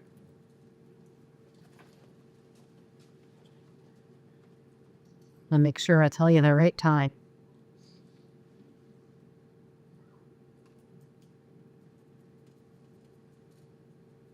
$6 o'clock. Let me get off my program again. The CF meeting is Monday the 28th at 6 p.m. right here in this meeting place here at the 15th Street building in Diversified Minds. Can I answer any questions for you about the plan, or is there anything that you would like to see before I present it to you next for approval? I'd like to just say thank you very much. You took a very complex problem and explained it that even I could understand. So thank you very much. It helped me as well. I'm newish to the role, but really digging into where the funds come from, why they come through, and how they come to us has helped me as well in really understanding why this plan is important and how it benefits our students here. It definitely came out. Thank you. Thank you. I'm sorry. Have you heard any updates yet from the Department of Education? I know Mrs. McMahon's staff was saying that parents should not be worried. This funding is not going away. It's going to be streamlined. It's going to probably be more plentiful. So have you heard any type of... Nothing has reached us yet. I am, a member of several local groups and state groups. It's being discussed very regularly, but nothing, I'm not alarmed about anything. There's nothing that's come down at this point. We are continuing forward, providing great services for students with disabilities. Thank you. Next up this evening, we have budget discussion. Dr. Ballenger. Thank you, Madam Chair. So the first document that I would like to look at, we have a couple of things on here and just kind of get this one out of the way, but it is the retention bonus. So if we could pull that one up, that's just a little screenshot of a couple of options. When looking at the retention bonus, we all know that in the proposed budgets that they were offering funds for schools to utilize and pay a bonus this year and or possibly next year, but we think it, as we look more, it looks like it's going to be this year. We kind of want to get ahead of that because we also need to plan for at the next meeting to ask the board to ask for an increase of appropriation, because if this is passed, then the funds will be distributed to the county for the school boards. And so we want to go ahead and get some of those things rolling. But we came up with two options, and we wanted to present those options to the board to ponder and then kind of see what direction you know, as a board, you kind of want to go. Scenario one, and we know that our cut is $536,129. That's what our count template, or I guess it's our planning template now they call it, not the count template. They're the same thing, but that's the number that they have. And now in there, it does not say it requires a match. So they put a little asterisk, and then down there at the bottom you can read, and it tells you what it's for on the little count template. And so even though they're saying $1,000 bonus in the state budget and this and that, that's only for SOQ positions. So they're only funding us on the number of SOQ positions. And if you remember, we have more positions than SOQ funded. So that means we either we have to do something about finding or coming up with a solution. And so when looking at this, we said, okay, what if we use this as a retention bonus?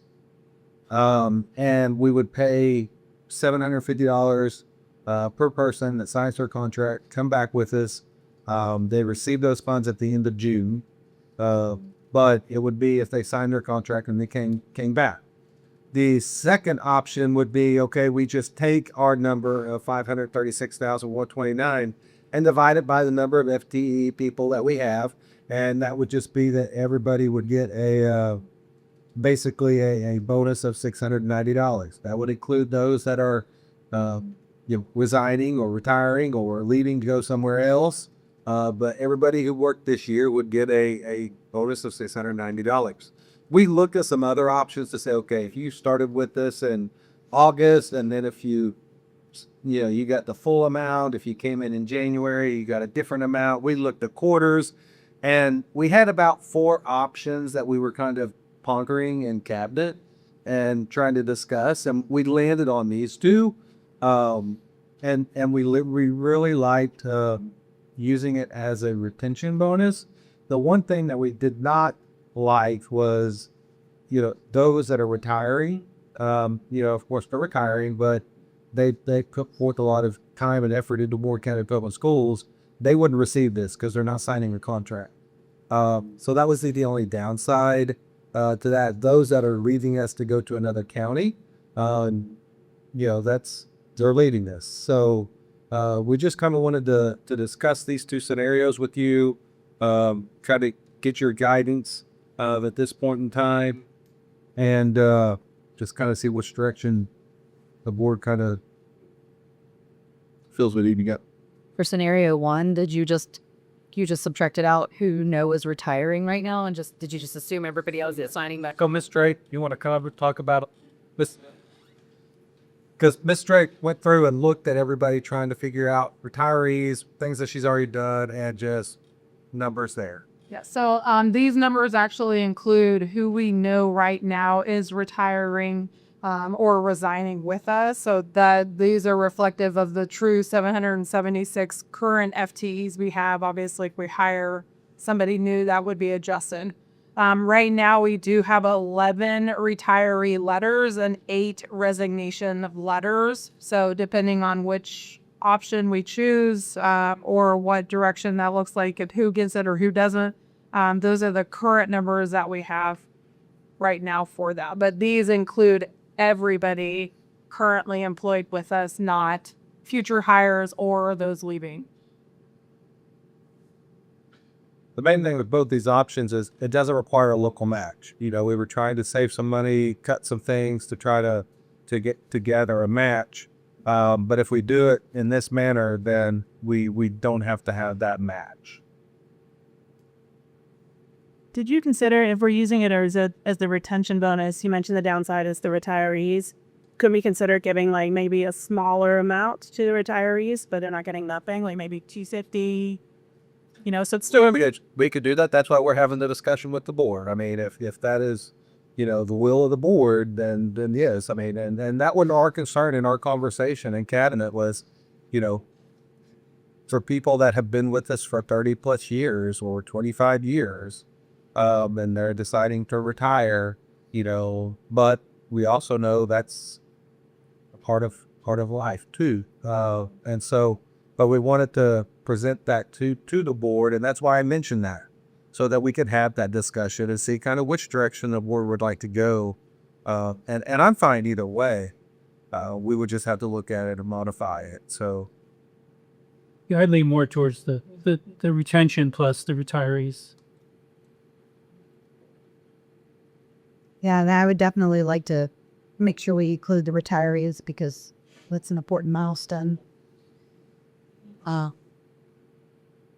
that would be maybe a variation of the numbers of scenario 1, correct? That would be retention and retiree. this and that's the thing. We could look at that and you know, if we want to do 250 or you want to do 500, I mean, we can look at those numbers and see what that cost would be.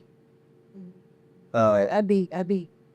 Yeah, I would agree. I like the. Of course, the board wants to give them the full 750 like everybody else. I mean, it's the will of the board, whatever the board wants to do. I mean, we just wanted to bring it up because we had that discussion, and that was kind of a hump that we had trouble getting over with the retention bonus with our retirees, because they did provide a service to us, and a lot of for a very, very, very long time. And so just also recognizing that, but however you guys settle on what you're saying, okay, as far as an amount, we're fine to move forward. And we were just met at that. And depending on how the numbers add up, maybe we would be able to, depending on how many people leave and are not going to be taking this, maybe we'll be able to date them some kitty and still not be local funds. Well, part of it depends on where we end up with the numbers. Because you said it's not going out until the retention bonus itself would be until the end of June. Correct. So you know who's signing on, but So this kind of puts us in a dilemma. You know, at our budget committee meeting on Monday, and talking with Dr. Daly, the county is not in Rob. Correct me if I'm wrong, and Dr. Fung, you may have correct me if I'm wrong here, but what we were told is that they're not going to advertise a budget until probably the first part of June, and we have to issue contracts because I think it's June 15th that we would like to have our employees have their contract signed and back to us. But we may not have, you know, as far as looking at where we're at with the budget for staff. And so then they may hold off till June 15th. Then we're rushing to try to pay that June payment.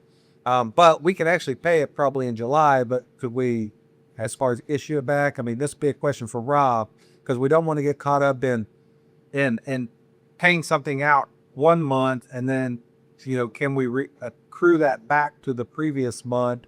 You know, that's, I'll leave Rob to answer that. Yeah, the wording I've seen on this state, and the state, to my knowledge, doesn't have a budget, so it's not really approved yet, is that they would disperse it to the schools by June 1st. I think the expectation is that we would pay it out in this fiscal year, and with that, we, you know, if the revenue is received in this year, the expense ought to be, Now, maybe we could accrue it back to the year that the money was received in. So, you know, you probably could. pay it in July if you, and accrue the expense back into the year when the revenue was received. But you can see we're hitting a couple of brick walls there when it comes to budget, contracts, payout for a retention bonus, all in the month of June is going to be a tight timeline for Ben's at that time.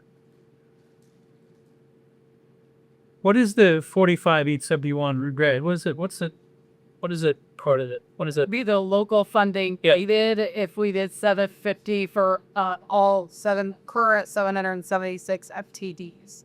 We need more money. The state funding would be short, but That's 45. And we were originally we were figuring the 1,000 and 250,000, I think is only we're figuring, correct, Rob? So we dropped that down from 250 down to 45,000, which is more manageable right now than where we were at that $250,000 mark. You chose 750 just because that's what brought you as close as you could get. That was getting us closer to, because this is the 750 will also be taxed, and typically that's taxed at a higher rate because bonuses are taxed at 30%. Oh, it's federal 5.75 for state and 7.65 for FICA. So it's in a low 30% range. So it takes a big chunk of it. It's sad. Yeah, because it is a host. So we wanted to try to keep that number as high as we can. It's not 1,000, but so that's why we said, okay, now if the board wants us to try to do a little more, I mean, it's, the higher that number kicks up, the more it takes local. Oh, we add retirees back into that, it'll increase it. Right. Oh, that has it. But that also is, we could have some resignations coming in over the next, that would not get this. That would just be a replacement.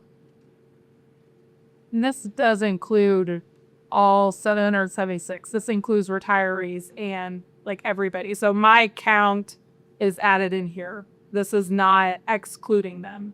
Yeah, sorry. This is all 776 employees. We use the same number. I did not subtract out the current retirees or the resignations. So that will actually drop. So that could drop to 5,000. Right, depending on if you say retirees get it, but if you resign, you don't. So that would go down. Hopefully not. Actually, I mean, I would actually like to keep the employees.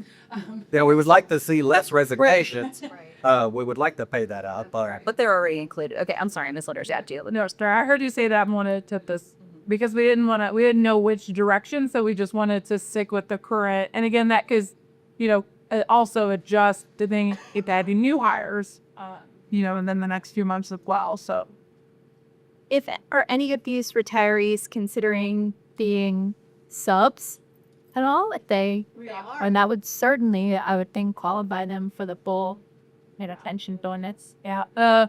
Top 2 tenured employees at Warren County Public Schools. One has 39 years of service and retiring. I don't feel if they want to do that, but that to me, I was like, but we always say, please, go be a solid if you just want to still stay connected and stuff like that. Yeah, it's up there. I don't know, those two, they might 5 years. So as far as been looking at this, what the retirees, what would the board like to do as far as, remember, it's getting taxed at that higher rate too. So, I mean, if that already includes the retirees, then I wouldn't say keep it up to 750. So keep for everyone just stays in, but retirees, he can say, right, that would be my preference. Yeah, I'll look it though. Yeah, him usually it's a lot of okay. and then they're already higher non-areas praise. It's And keep it as a retention bonus, I think that's. Yeah, and we want to, do that attention. That's retention. Okay. So we're sticking with scenario 1, but we'll include the retirees to get the full separate.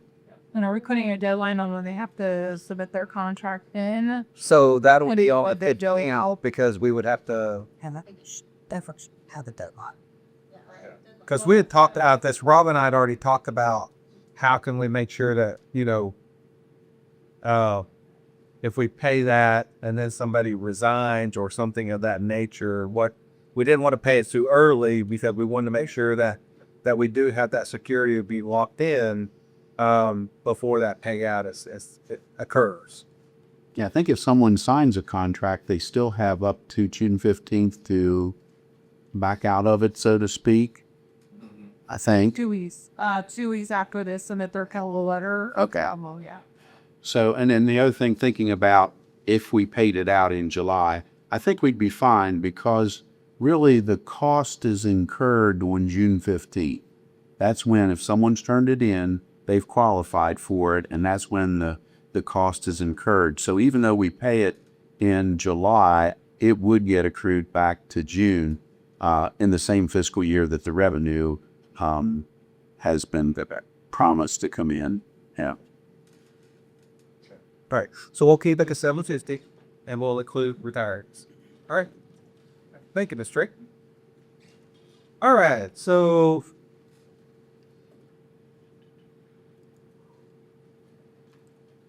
next document we're going to look at, and I do want to apologize that I thought it was on here. We had it on the work session with the budget committee, and did not see that it was added to this agenda. So I did ask Mr. Ballantyne to add that, and he did do that earlier today, and that is I called it the budget with various percentage increases. That's the name for it. But Yep. So if we can pull that document up. And this document comes from early, the Board of Supervisors had requested Dr. Day send an email that they were interested in seeing what a 1% and 2%, 5% would look like, and what we'd be able to get with our 1%, 2%, 5%. So we look at this, and this is all going off of going back to being level funded. So if we go back to being level funded, remember there are things that we lose, but there are some things that we retain. So in the level funding, and that number, we still get to keep the held positions and repurposed positions. Okay? But we lose everything else, basically. So we lose the non-labor budget is level funded. That's at schools, that's at departments, everything is level funded to what it is currently. You lose your added positions, you lose all of your student support coaches, you lose you lose being able to put the textbook money in a textbook fund. That's putting it back in. And then the big kicker in this one is when you go level funding is the full increase of insurance goes on the employee. So that means they carry the full brunt of that at in that level funding scenario. So if you remember going to the, if you want to pull up the superintendent's proposed budget and you go to that second to the last page, it outlines everything that is removed. So that is on slide 52.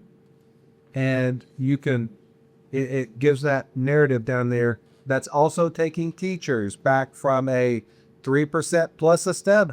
That moves them back to a 3% inclusive. We were trying to make some adjustments for different pay grades. Grade 6, 24, 18, 35, 42. We were doing some revisions there. That's wiping them out. We're not doing the revisions. They go to the same scale, but they get a 3% inclusive of step. So that means everybody in our scales get a 3% inclusive of step. So there are no revisions. There's no 3% plus step. So you're taking that out of the teacher side. And I think that hit everything, correct, Mr. Ballantyne? All right, Mr. Ballantyne, would you go ahead and take over and kind of finish off about the sheet that we were initially looking at here? okay, well, if we go back to that sheet that's shown up on the overhead, even when we do the things that Dr. Ballenger just talked about, removed all those things, we still are $56,642 below balancing the budget. So either we would have to find that much revenue additional somewhere or reduce our expenditures by that amount just to have a balanced budget. That said, one of the things that has been a priority, I think, through the whole budget process is the nursing coordinator. So that's shown there, the cost of that. And you say, well, how can that save us money by hiring an additional position? Well, it really doesn't. But what we were looking at doing is, Dr. Ballenger mentioned that the held positions were all still included in the budget up there. One of those is a position at E. Wilson Morrison, and correct me if I describe this incorrectly. That position, in consultation with the principal, maybe not ideal, but they can get by without that position. So it would be for one more year. So it's a it becomes a repurpose. Okay, so that's what this becomes. It's a repurpose. So if you remember that repurpose page, and we were doing the reading specialist for some other positions, this is repurposing that teaching position, basically. So we're doing a repurposed year. one of the other position enhancements we looked at was increasing the dean at Diversified Minds to a principal's position. So taking that savings, but not doing it, coupling it with the position at E. Wilson, it actually saves us a little bit of money. So when you do that, that takes the cumulative amount of money needed to balance the budget down from the 56,642 that I said we were out of balance. It takes it down to 36,753. So then a priority that we've heard about from many, many sources is the increase in the health insurance for our employees. If we increase the employer's share by 3%, not the 10.1 that it actually is across the board, that would cost an additional $229,776. That would require an additional cumulative amount of $266,529. If we were to take it from that 3% to 10% and share the burden equally between the employee and the employer, that would add an additional $488,760. That cumulative effect is $755,289. So stopping there, that would require a 2.64% increase in local funding to be able to do those things from item number 7 and above. If we were to get a 2% increase in our local funding, that gives us $573,000. So we would be able to do the nursing coordinator no matter what, because the way it's described would save us money. And if we got a 1%, we would have $286,500. So we'd be able to, with either of those, do something for health insurance and also add the nursing coordinator, not a whole lot more. The next item, and I should have a VII, 3 I's there for number 8, would be retaining 1 bachelor level student support coach. That would add $67,727. And the next part of that process would be to include 14 student support instructional assistants. That would add another $474,319, which would take the total increase to $1,297,335, or 4.53% in the county funding. And Mr. Powell, I would like to jump in here real quick. So as I provided an update a couple of weeks ago to the board before break, and looking at our student support coaches from a budget committee meeting that we had with the school board, that we were going to move away from the bachelor level, keep one bachelor level here at Diversified Minds to run our reflections program, but also at the same time then try to repurpose those, because you have the 7 IAs and you would have you would have had the 7 bachelor, but we will go ahead and do away with those, and we will actually create 7. The thing is to create 7 IAs, so that would give them still 2 people at the schools to be able to help with reading remediation. And by making that change, the original cost for the 8 bachelor and 7 instructional assistants was $765,000. So by turning that into keeping 1 bachelor and then creating 7 IAs, and letting the other 7 bachelors go, that saved us, that's a savings of about $250,000. And so that's why we're, looking at that to try to make sure that we can still provide services if the funding is there. If we need to, we can even cut that back to 1 instructional assistant to try to provide some services. But we felt that this was a good solution. We did talk about that at the budget committee, with the budget committee, and we moved forward with that. So that is why you're seeing that difference in 14 IAs and only 1 bachelor level. So I didn't want to put that out, that, in this scenario and what we would be planning on right now is that all of our current bachelor level instructional coaches, student support coaches, would not be retained for next year. Would they be able to go in for the IA positions and they were willing to take a pay cut? Or They could, yes. And we talked about maybe even working with them because they all have a bachelor, and trying to get them certified if they want to become a teacher because they've been working with this for 3-4 years. How can we find support and get them in positions to stay with, because they're valuable. We put a lot of training into them. Yeah, if they wanted to take one of the IA positions, and yes, they would take a pay cut. so we'll try to retain them, but those positions will be there. That's correct. Yes, was how we fought this. All right, Mr. Boucher. I just wanted to make sure we were clear on that, so that you know what we're doing with the 14 IAs and only the 1 bachelor, because that person would be over here running the reflections program. And remember, the reflections program is when a student is suspended at one of our secondary schools, they come over here. And so they do all of their work over here at Diversified Minds during that time. And we can provide some other supports if needed through other programming and counseling and things of that nature. All right, Mr. Ballenger.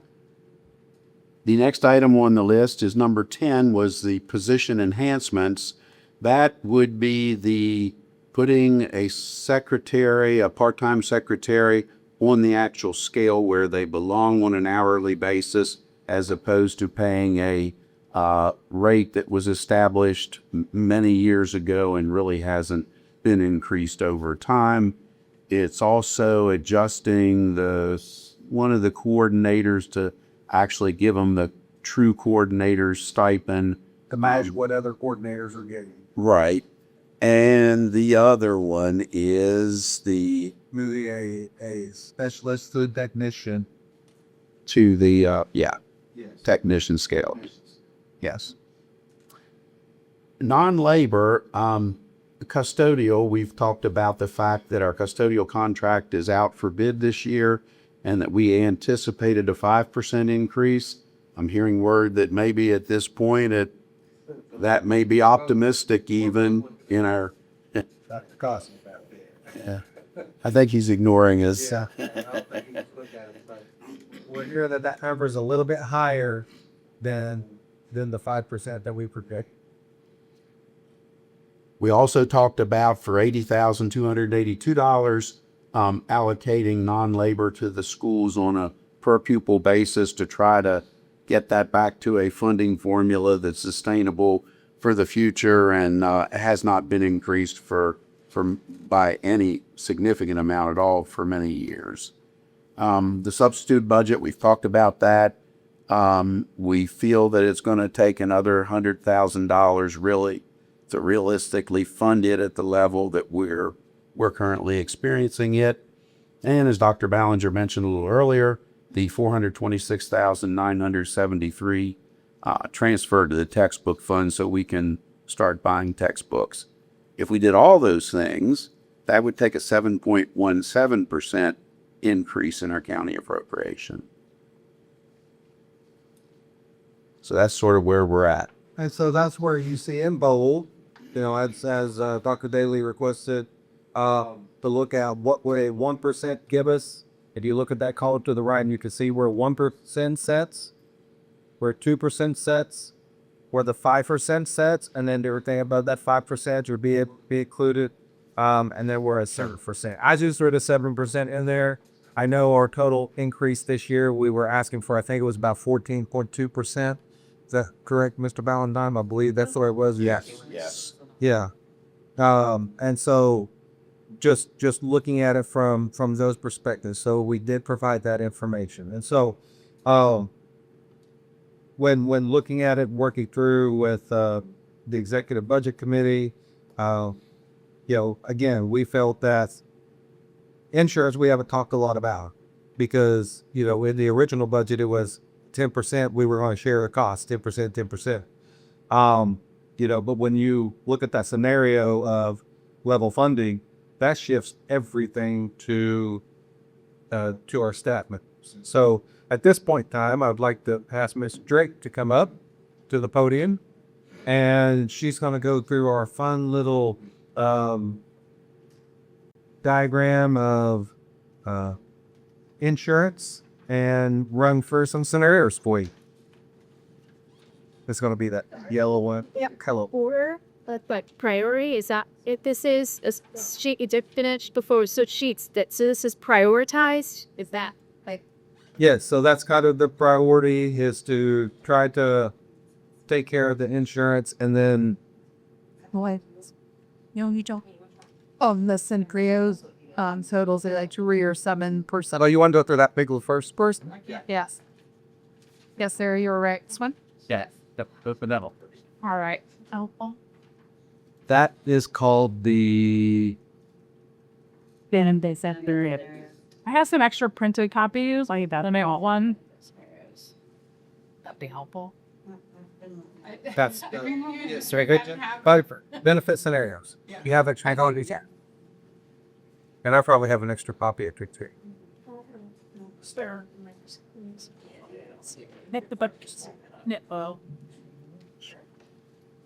Here you go. We have plenty of copies.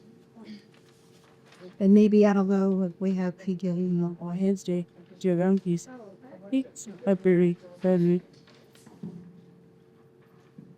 It's what it's labeled. Well, go play the FY 26. This is the benefit scenarios one. Let's say. Let's see.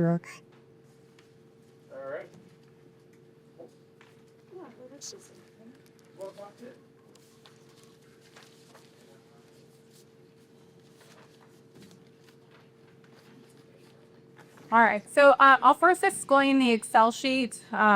It's lovely and color coded, kind of keep my eyes straight as you're looking at this on the computer. So the very top column up here, the top columns up here are the current enrollments that we have on our comprehensive medical, dental, vision, it's all one plan that we have. Excuse me. So we have 585 employees, and it's broken down between our high deductible plan, our Key Advantage 1000, and our Key Advantage 250 plan. The second row or columns down is the total rates. So this is the actual cost of benefits. So this is if, as an employee only, for an example, on our high deductible plan, it is $624 for that specific plan. The second column down is the Warren County Public School cost. So in the gray column, this is currently what we in Warren County Public Schools put towards benefits. And then the last column down is the employee portion. So that's just kind of the breakdown. And then as you kind of move to the right, those are going to be the different scenarios. So that entire gray column is this current fiscal year. I think it's important to note that enrollment is in October. These numbers could always change depending, a birth of a baby, or maybe a divorce, or somebody's child turned 26 and they drop, or they choose to go on somebody else's plan. So these numbers will always be fluid, but this is just the active participants we have right now. We do offer a preventative plan. There are only 6 employees enrolled in our preventative plan. I do not have any of them on here. It's just a very small number, just not relevant to add an entire another page, just trying to keep benefits as simple as possible, if that's ever possible. So if you look at kind of that peach column, again, taking our current renewal, or enroll, what we have now, if Warren County Public Schools, that second column down, we got a 10.1% increase. So if you take the column or the numbers in the gray and you times it by 10.1, those are our new rate benefits. These are what we have to pay for each plan for each employee that is enrolled in them. Now, the next column down, I have like Warren County Public Schools cost of 10%. 7%, 5%, right? So you just kind of move over for each one on our contributions. It's not that we're taking the full 10%, it's the employer portion of 10%. So it's split with us and the employee. So if Warren County Public Schools were to say we will pay, and what we had originally budgeted for and presented in the budget meeting is that we would contribute 10% towards the employer portion. And then the employee would have the remaining portion of those benefits. So, I think the further you go to the right is kind of the doom and gloom to our employees. So the, peach column is what we, of course, would always love to do for our employees, and then cover 10%. If you go to the blue column, that is us covering 7%. Then yellow is 5, green is 3, and the orange is 0. So the thing to note, and to our employees as well, as the very bottom row, this would be the increase to them in the plan. So for example, an employee only, when the Key Advantage 250 plan currently pays $161 per month. If Warren County Public Schools only paid 3% towards the benefits, that employee would then go up to $227 per month. And so instead of kind of running through that like I originally had, I broke out some examples of what a 3% and 7% would look like. I used our highest population, which is our teachers, in my examples. But first, before kind of moving into the scenarios, any questions on the large Excel sheet? The total enrollment of 585, those are all employees, and then there might be more covered, like if they're a family or if they're a spouse or whatever. But the 585, it's Warren County Public School. Correct, yes. And then that's built into, so you can see right now we have 59 employees on the Key Advantage 1000 enrolled in the family plan. Tell me. Sorry, yeah. Can you tell me again, what are the lines at the bottom? Monthly liability and 12-month annual liability? Yeah, so the monthly liability, and that's just with all 585 employees. Our employees are responsible monthly to pay $144,149 per month, or $1,729,788 per year. Yeah, so it's just multiplying who's enrolled in the plan with their cost. And just for clarification, I don't think it's reflected in your spreadsheet, but this might be a Mr. Ballenger question. If we look at this in comparative to the previous sheet we were looking at, the 3% cost to us contribution, which would be the green, we named that, would be the $229,776 to us, correct?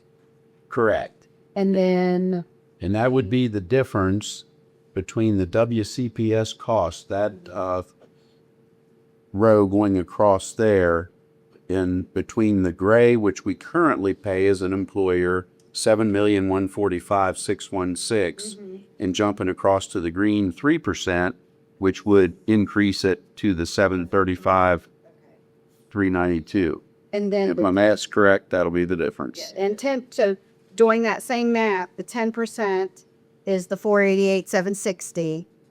And so I would just like to do, and I can do it here myself, the math for the 7% cost and 5%, but I can sit here and do it. So I just wanted to make sure I was pulling it correct.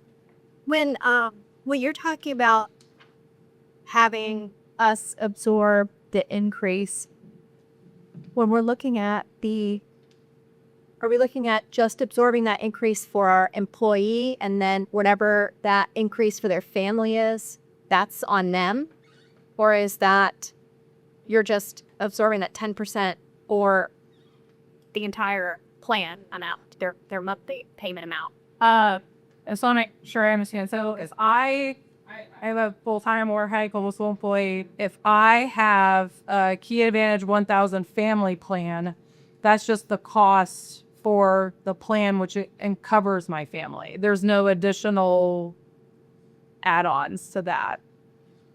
And I think what you're also asking is, I don't know that I understood the question. so I think what you're getting at is, right now, the way that we presented in the original budget was, right now, if you look in that gray where it shows the for WCPS cost is 7.1 million. Ours is only going to increase 10%. So we're only increasing 10% on our side. That's not what I'm referring to. I think it's one payment. So like, no, they're not paying like, Right. so they're not paying like the whole percent for the rest of their family. Because The employee contribution is increased on each tier, not just the employee only. So when I'm looking at what the employee receives as their benefit, what their takeaway there is. If I'm a single person, my benefit, Warren County Public Schools cost for the Key Advantage 1000 is $685, correct? And if I look at the gray column for just the employee, as a single person, my benefit is $685.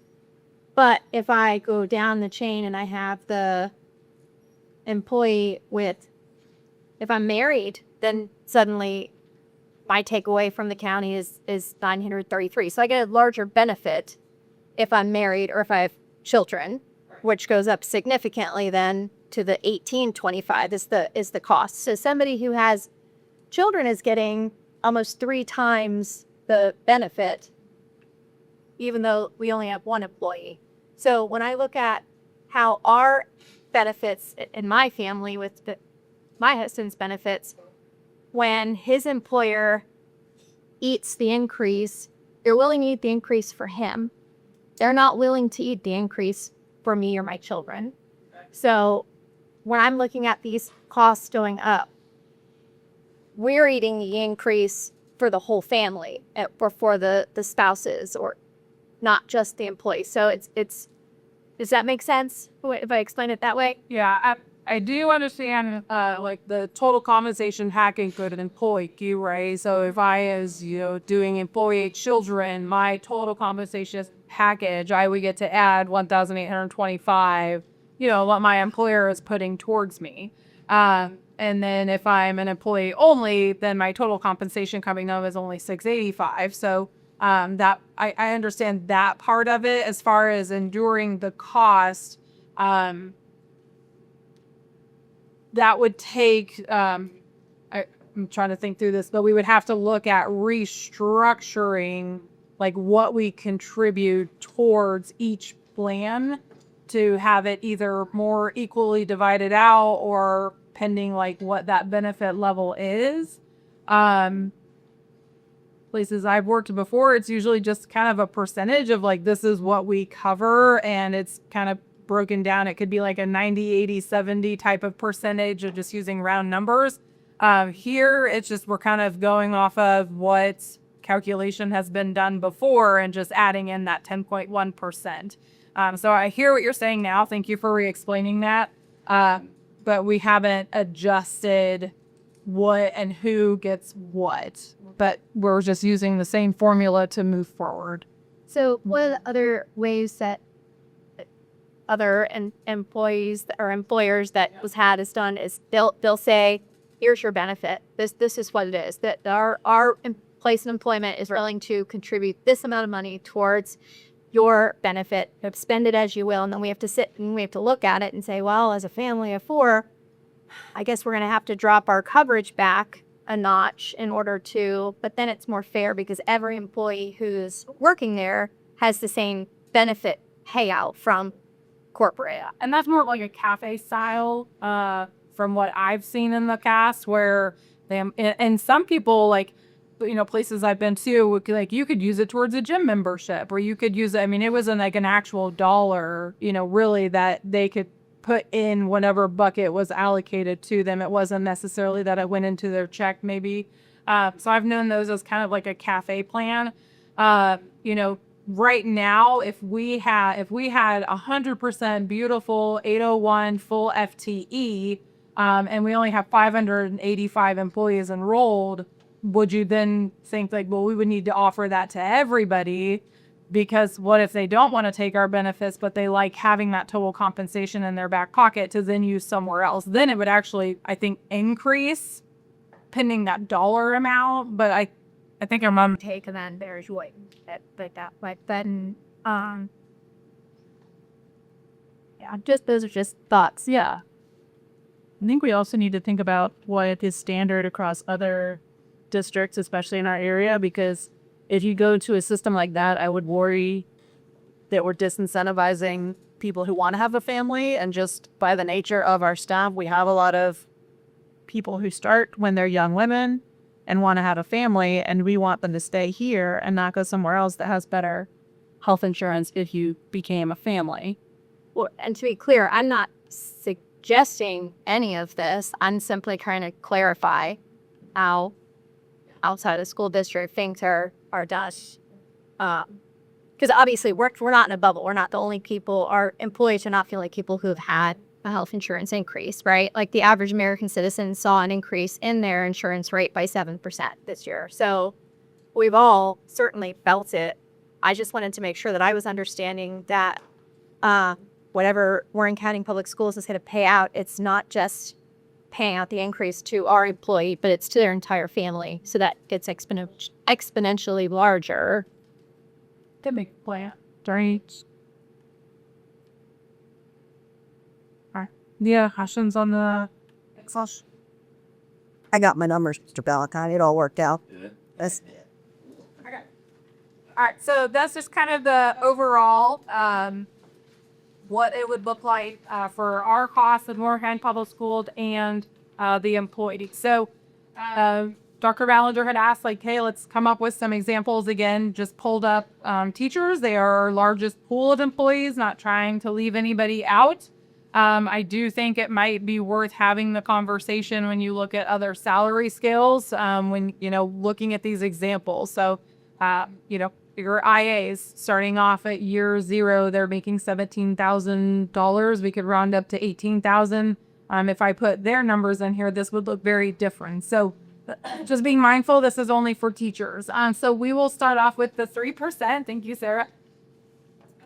With these examples. So if you have, a teacher with 4 years of experience getting a 3% inclusive salary increase, and if Warren County Public Schools only covers 3% of the employer portion of benefits. So what I did is I took their current gross salary, $55,215, right? So they're on grade 1, step 4. And if they're on the employee only Key Advantage 250 plan, I like to call that one our Cadillac plan. It's absolutely wonderful. They are currently paying $161 per month or $1,932 per year. So that's the current.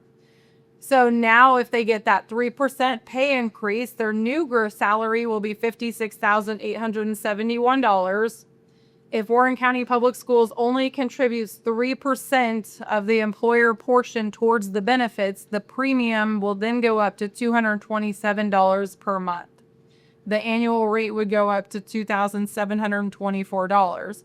So the salary difference from their 3% increase, they'll get to see a $1,656 increase.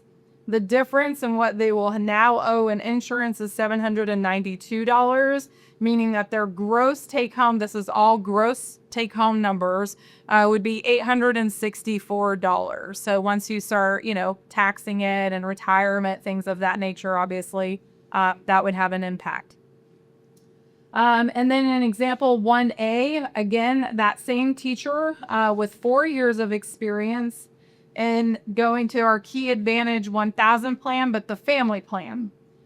So again, same salary, the premiums increase. So right now they would be paying $675 for that Key Advantage 1000 plan. It would then go to $837 per month, meaning $10,044 per year. So they would actually make less. So if you look at their 3% increase in what they get gross salary, the insurance difference and what they would have to now pay, they would actually make $288 less per year. And then in scenario 1B, again, still using the same teacher, 4 years of experience, but maybe they only have the employee only plus children on the Key Advantage 1000 plan. So I picked these 3 specific because they have the highest number of enrollment. I didn't want to just do employee only for all of them. So the top 3, not just employee only, because those are our top 2 highest, just for kind of a good scenario mix. So if that same teacher goes home and with the new rates increasing to $320 per month or $3,840 per year, they would actually take home less of $108. On page 2, just did the middle of the bunch with a teacher of 14 years of experience. So obviously, simple math, the more money you make or the more tenure that you have, the less of a financial impact that it would have on you as far as not losing funding, but it would still have an impact towards you. But it would look different from somebody with 4 years versus the 14 on page 2, or the teachers with 24 years of experience on page 3.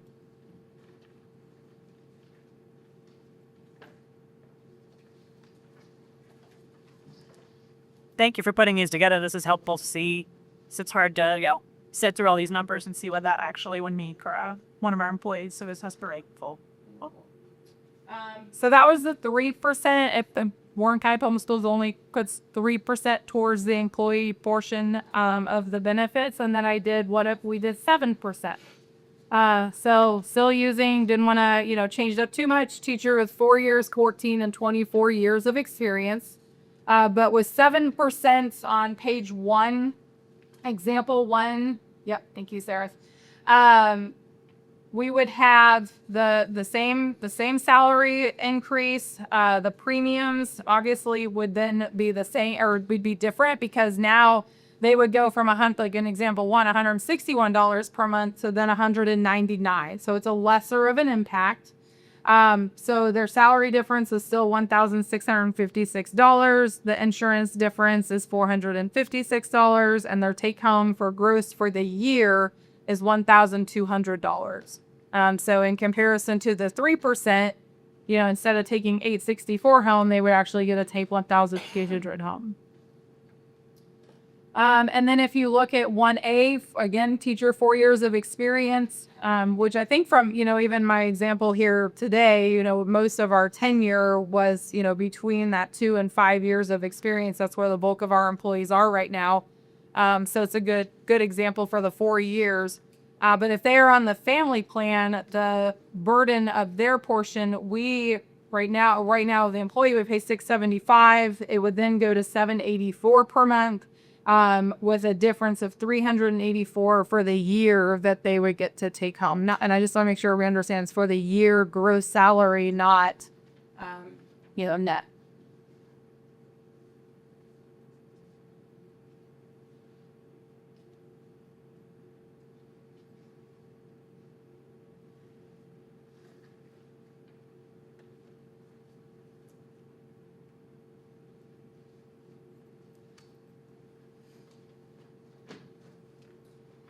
the. I want to sit here, read all of it for you.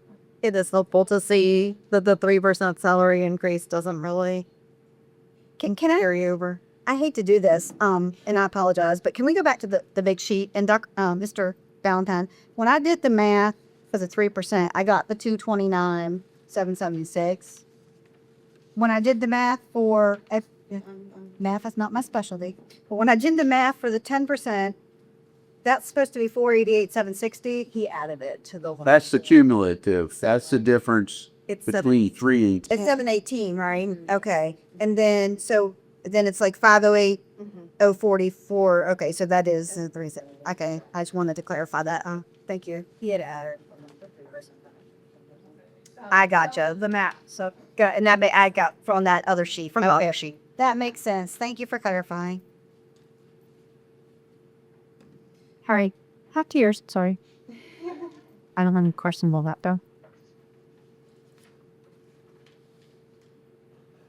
There's the scenarios.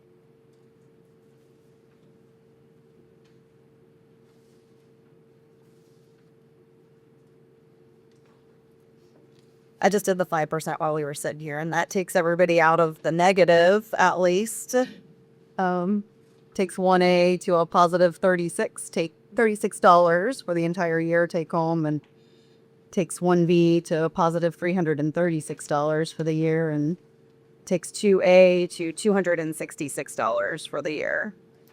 Was your 1A? 1A is $36. And that's just the teacher's scale. So you were to look at maybe our instructional assistants or our bus drivers, that don't have the same salary scale, like that might not actually keep you in it. Right. Just on your for the Super 5. Because we didn't want to pull scenarios for every. We just said, okay, who's the biggest piece of the pie? Let's just look at some things that got those individuals.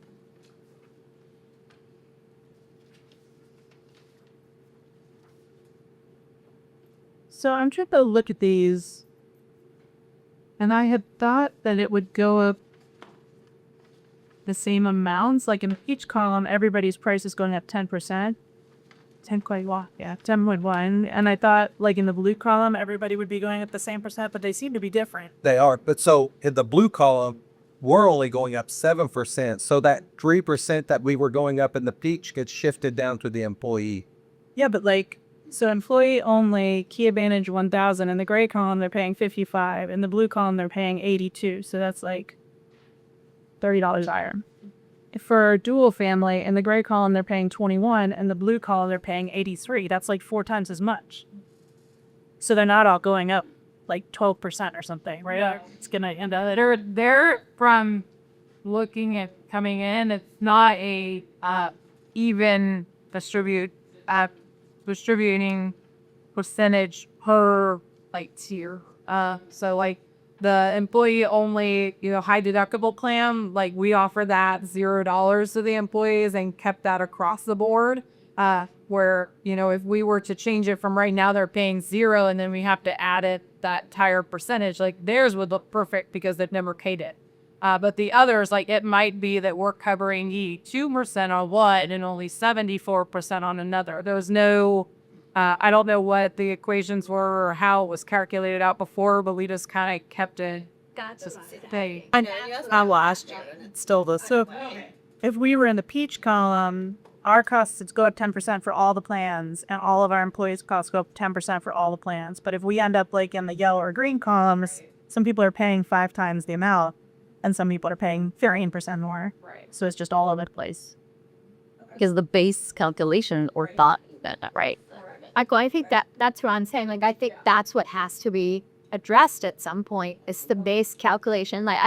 I'm clearly not used the right language or terms, but Kat is. Yeah, I get that now. Yeah. So, and I don't disagree. I do think at some point, it has to kind of level out where we know the percentages in between. And I don't want to speak for anybody prior to me, but I think it was trying to make it more attractive to maybe not go to the 250 plan where we have to pay more. Maybe we made it more attractive for that 1,000 plan or that high deductible plan for them to go to, because I know my last company, we did that. We tried to cover a little bit more on those other plans to kind of shift people that way. And I mean, just from the high deductible plan, it kind of looks like where you maybe have done that in the past to bring attractiveness or retention, with like our dual employee and spouse, like that percentage has to be eaten somewhere else. Like, where did it go? So I wasn't here with that those were done. I don't know that anybody, I know I would not remember the formula even if I was here. But it makes sense from like our recruitment retention attractiveness of and guiding path. So And I think Rob's the only one that could probably speak on how long ago this Well, happened. yeah, it's been a progression. Many years ago, the employer paid one fixed amount per employee, regardless of which plan, which tier they were on. $640 sticks in my mind. I'm not sure if that was it. It probably was it back then. And then we found out that we were not at all competitive with surrounding school divisions, particularly Frederick, by paying just one fixed amount for an employee spouse, an employee child, or the family plan. So we worked to get that more competitive with the surrounding school districts because we were losing a lot of people to Frederick County at that point, and health insurance, oh gosh, it was thousands of dollars a person could make more just by having a lower health insurance there. So that's why it's gotten there. And as Rachel's pointed out, there's really not a whole lot of rhyme or reason from a percentage or a formula basis. It was more a competitive market basis that drove us to come up with these amounts. Now, have we gotten out of alignment with some of them? I bet if you looked at them with some of the surrounding counties, maybe at this point we have, and maybe at some point it's worth looking at trying to get it more back in line with them. But that's basically how. But again, years ago, we had one fixed rate that an employee got regardless of which tier or which plan they picked. I talked to Mr. Smith about this for a long time last year, and he explained it very similar to you, that basically it came to a point of wanting to use it really as a recruitment and retention tool for our teachers and families once they're here as two spouses and then their families are here. That way their kids can go to Warren County Public Schools and everyone is more likely to stay if they're been not being here. Like I've assumed it was for a retention and a prevent purpose, but how right formula for it.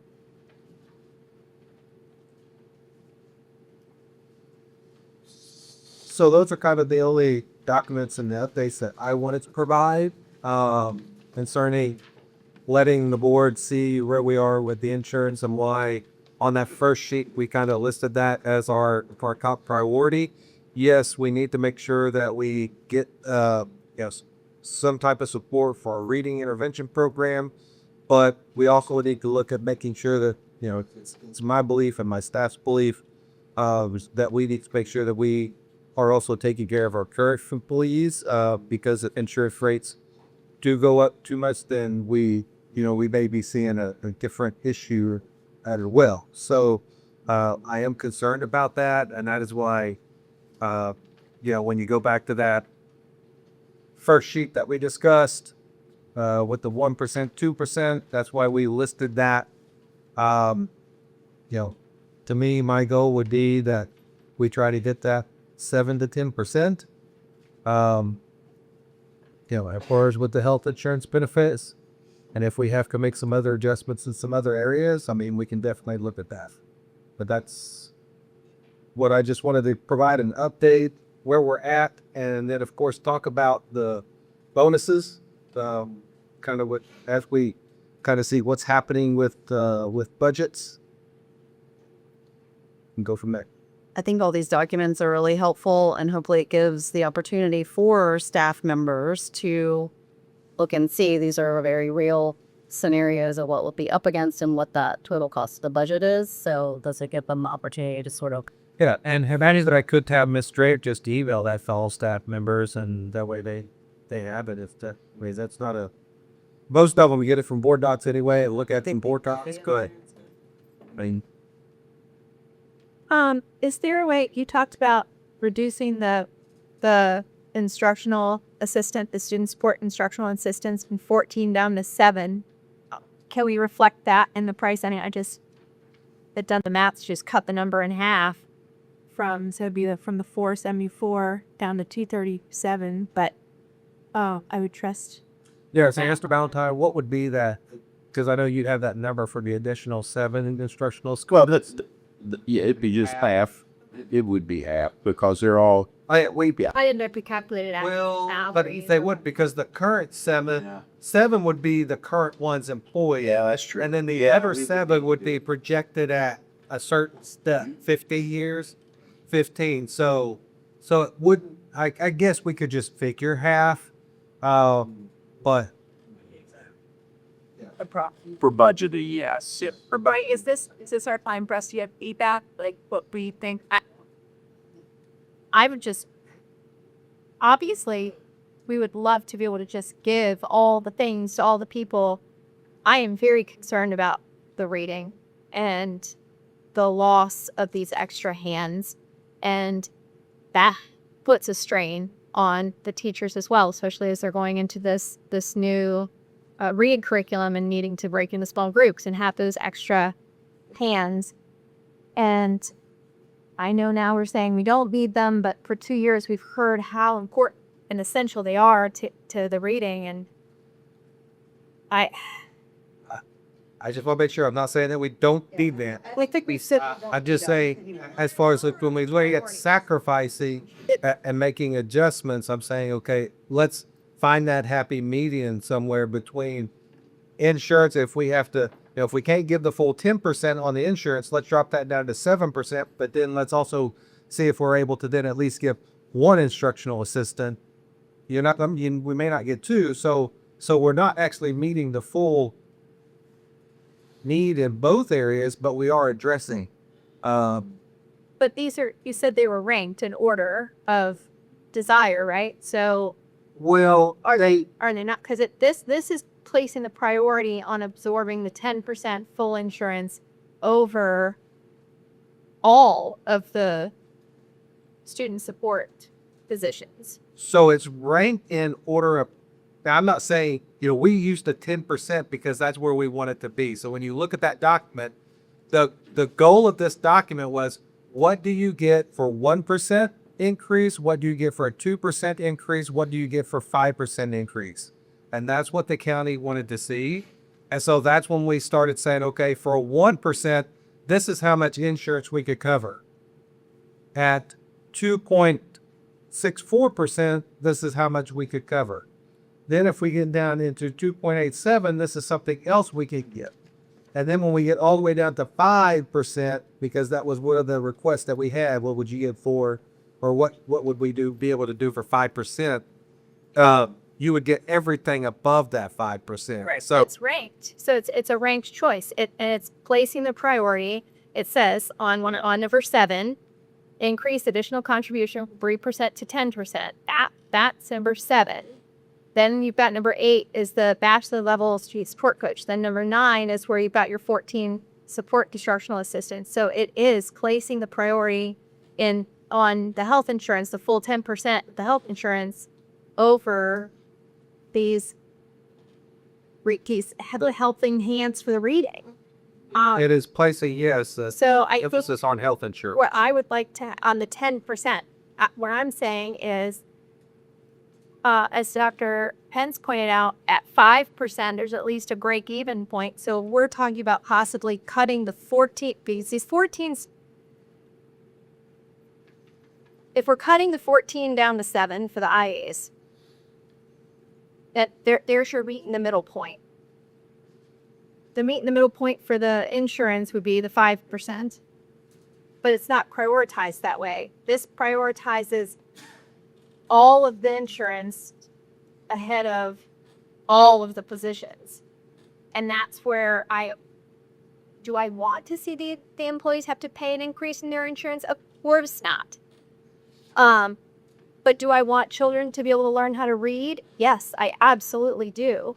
And I just have to look at what we know is going to come into the county, what money they have. It's not that they're big bad mean people who don't want to pay into us. There's only so much money.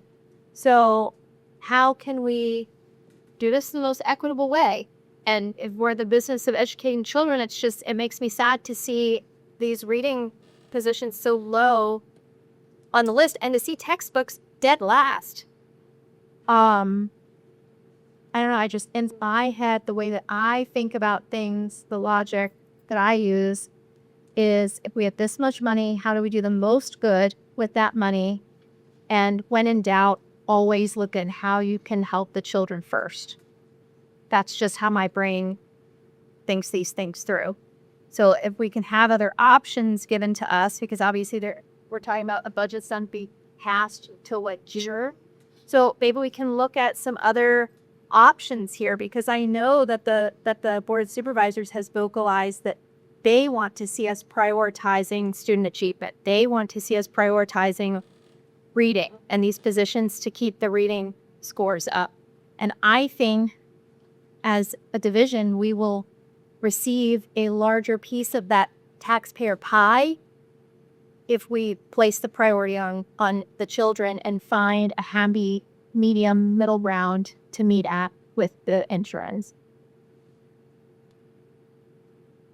And just to be clear, on the peach column there, the 10%, that's the employer contribution going up 10% and the employee contribution. It's sharing that 10% increase between them. Now, that said, the employer pays on average, not on each plan, but on average, 80.5% of the total premium. So obviously the burden of doing each is much greater on the employer, because the employer pays more than 50% of the cost on average.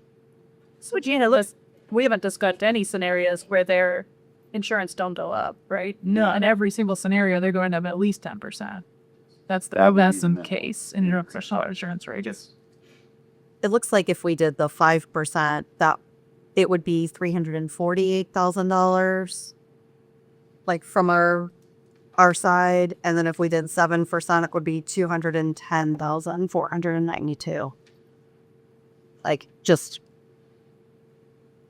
for your math, when you're looking on them. First, you said that one more time: 348, 180 for 5%, and 210, 492 for 7% is what we would pay less. And whenever we do have a budget, whether it's June or July, whenever it may be, we would be voting on this, right? I mean, this is just a conversation at this point, even though they are ranked by a priority. This isn't an action item, so we're not voting this priority into existence at this moment, right? We're just talking about it. Well, I mean, what are the priorities, and it includes how much money we get of the supervisors. And I'm certainly not opposed to looking at that 5% and 7% too, to see, what we can continue to look at with that as well. And yeah, I think it just gives an opportunity for everyone else to hear these are the things that are on the table. So hopefully they can read these documents, hear this meeting, and then reach out and say, this is what we'd like to see. Well, I think that the supervisors look at the budget. If it's a budget that is aligned with their priorities, I think they're more likely to come off more money than if it's not aligned to their priorities. Oh, so something I want to bring up and just discuss is Mr. McFadden sent an email last evening or the day night before. We met with the Board of Supervisors Monday, and something that Mr. McFadden, you shared with me, and I'm not sure if it was shared elsewhere, that you had additionally, after that Board of Supervisor joint meeting, we're gonna look at this email here. 1 second, please. Which and it's in that you had some conversations with Board of Supervisor about things, and they haven't made any final decisions, but they were looking at a 3% increase to our local county funding. As long as as it was spent in this manner. There's a little bit more. He goes on to say they would be willing to do 3% to their allocation if we put the money towards. So I would like to, in the faith of full transparency, read my response so that everybody understands where I feel, because I think this will kind of culminate how I feel. But this response hasn't been shared with. I'm sorry. Like, you didn't respond to No, I didn't, because I didn't respond. I should have responded to Ms. Tom. But also, when you guys have your budget committee meetings, there's never anything uploaded with attachments to the agenda, and there's no minutes afterwards. So the rest of our board is left in the dark now. Right. Like, Dr. If you would give me your floor, if you leave, and it's please, I'd appreciate it. Always top up. As I was talking, I'd like to have the floor, please, Chair, Madam Chair. The dark, because I don't know what even happened at our meeting, because you guys don't provide any minutes. Right, and we're not required to tell the Madam Chair if you could, because let me have the floor. Yeah. Okay. We'll come back to you. Could you forward me the email that you I would be happy to forward that. Thank you. But and again, you know, Tom has been an extremely valuable member of our committee. Everybody has been. So I'm not sharing this with any kind of ill intentions. I just want to make it very candid and clear that it concerns me that the conversation piece or that it was brought to my attention as the conversation piece was, if we put the money towards. So I want to go over what, and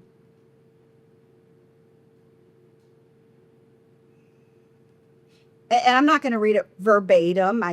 People do Voya, that's fine. But it's extremely concerning that it was stated in that preference to me, because it says the authority to determine how those funds are spent rests solely on the school board. This is not just practice, it is law. The school board, we are an independent, nonpartisan elected body solely responsible for managing our budget, making operational decisions in accordance with state code. Any efforts by Board of Supervisors to prescribe how our funds are to be used constitutes complete overreach and fully undermines the clear and set governance structure that exists to protect the integrity of not only our school board, but their board. It undermines, additionally, the knowledge and experience that the staff of Warren County Schools, the actual people who know public school systems, provides and brings to the table. I just feel that we, as the school board, are accountable to our constituents, and we need to operate with transparency. And it highly concerned me that, it was proposed to me in an email that, well, if we do this, we could do this. That's concerning to me. So I want to share that with my fellow board members. Maybe I interpreted it not as it was intended. But I am, I'm open to the productive dialogue and the collaboration of all of us. That is what it needs to be. But it cannot include decision-making authority that is not at liberty to take from them. We have clearly, throughout the last 5 months, presented the school system based on data, based on our strategic goals. We've outlined these priorities. I understand that they have different priorities, and we want to hear them through a joint discussion public. I don't know why nobody brought that up to us 3% at the meeting on Monday. But again, I'm just going to reiterate that the Board of Supervisors' role is to allocate the funds, with our board having the responsibility for directing and managing how those funds are used. It's not within the Board of Supervisors' authority to dictate how the funds are spent. That is a far overreach. It's unlawful. And additionally, us being asked to consider that is I feel it's very unlawful, and I won't take part in that. It's not if we'll give you this, if you're going to spend it on this. He'll give us extra if we're willing to support. And is a bad thing. I hope that we can continue to have impactful conversations, as we move forward. But they don't. My whole point is we have this all lined out. We have this, but they don't get to tell us, we'll give you 3% if you absolutely only spend it on, let me see what was said. If they only spend it on Reading, like they said at the joint boards meeting, they asked us point blank. if you only spend it on retaining the bachelor level support coach, the instructional support codes, and the non-labor allocation. Again, I'm not opposed to what their priorities are. Maybe it should have been framed a little differently. Maybe if it was framed to us as, these are our priorities, we hope that you will consider them. But to literally be a scare tactic for our board and say, we will give you 3% if you do this, this, and this. If not, you're going to look at level funding or 1%, I think is a scare tactic. I'm not comfortable with it. And further, if that is where we're at, then I want to hear from our teachers. I want to hear from our 802 staff members. What do you want us to fight for? What is it,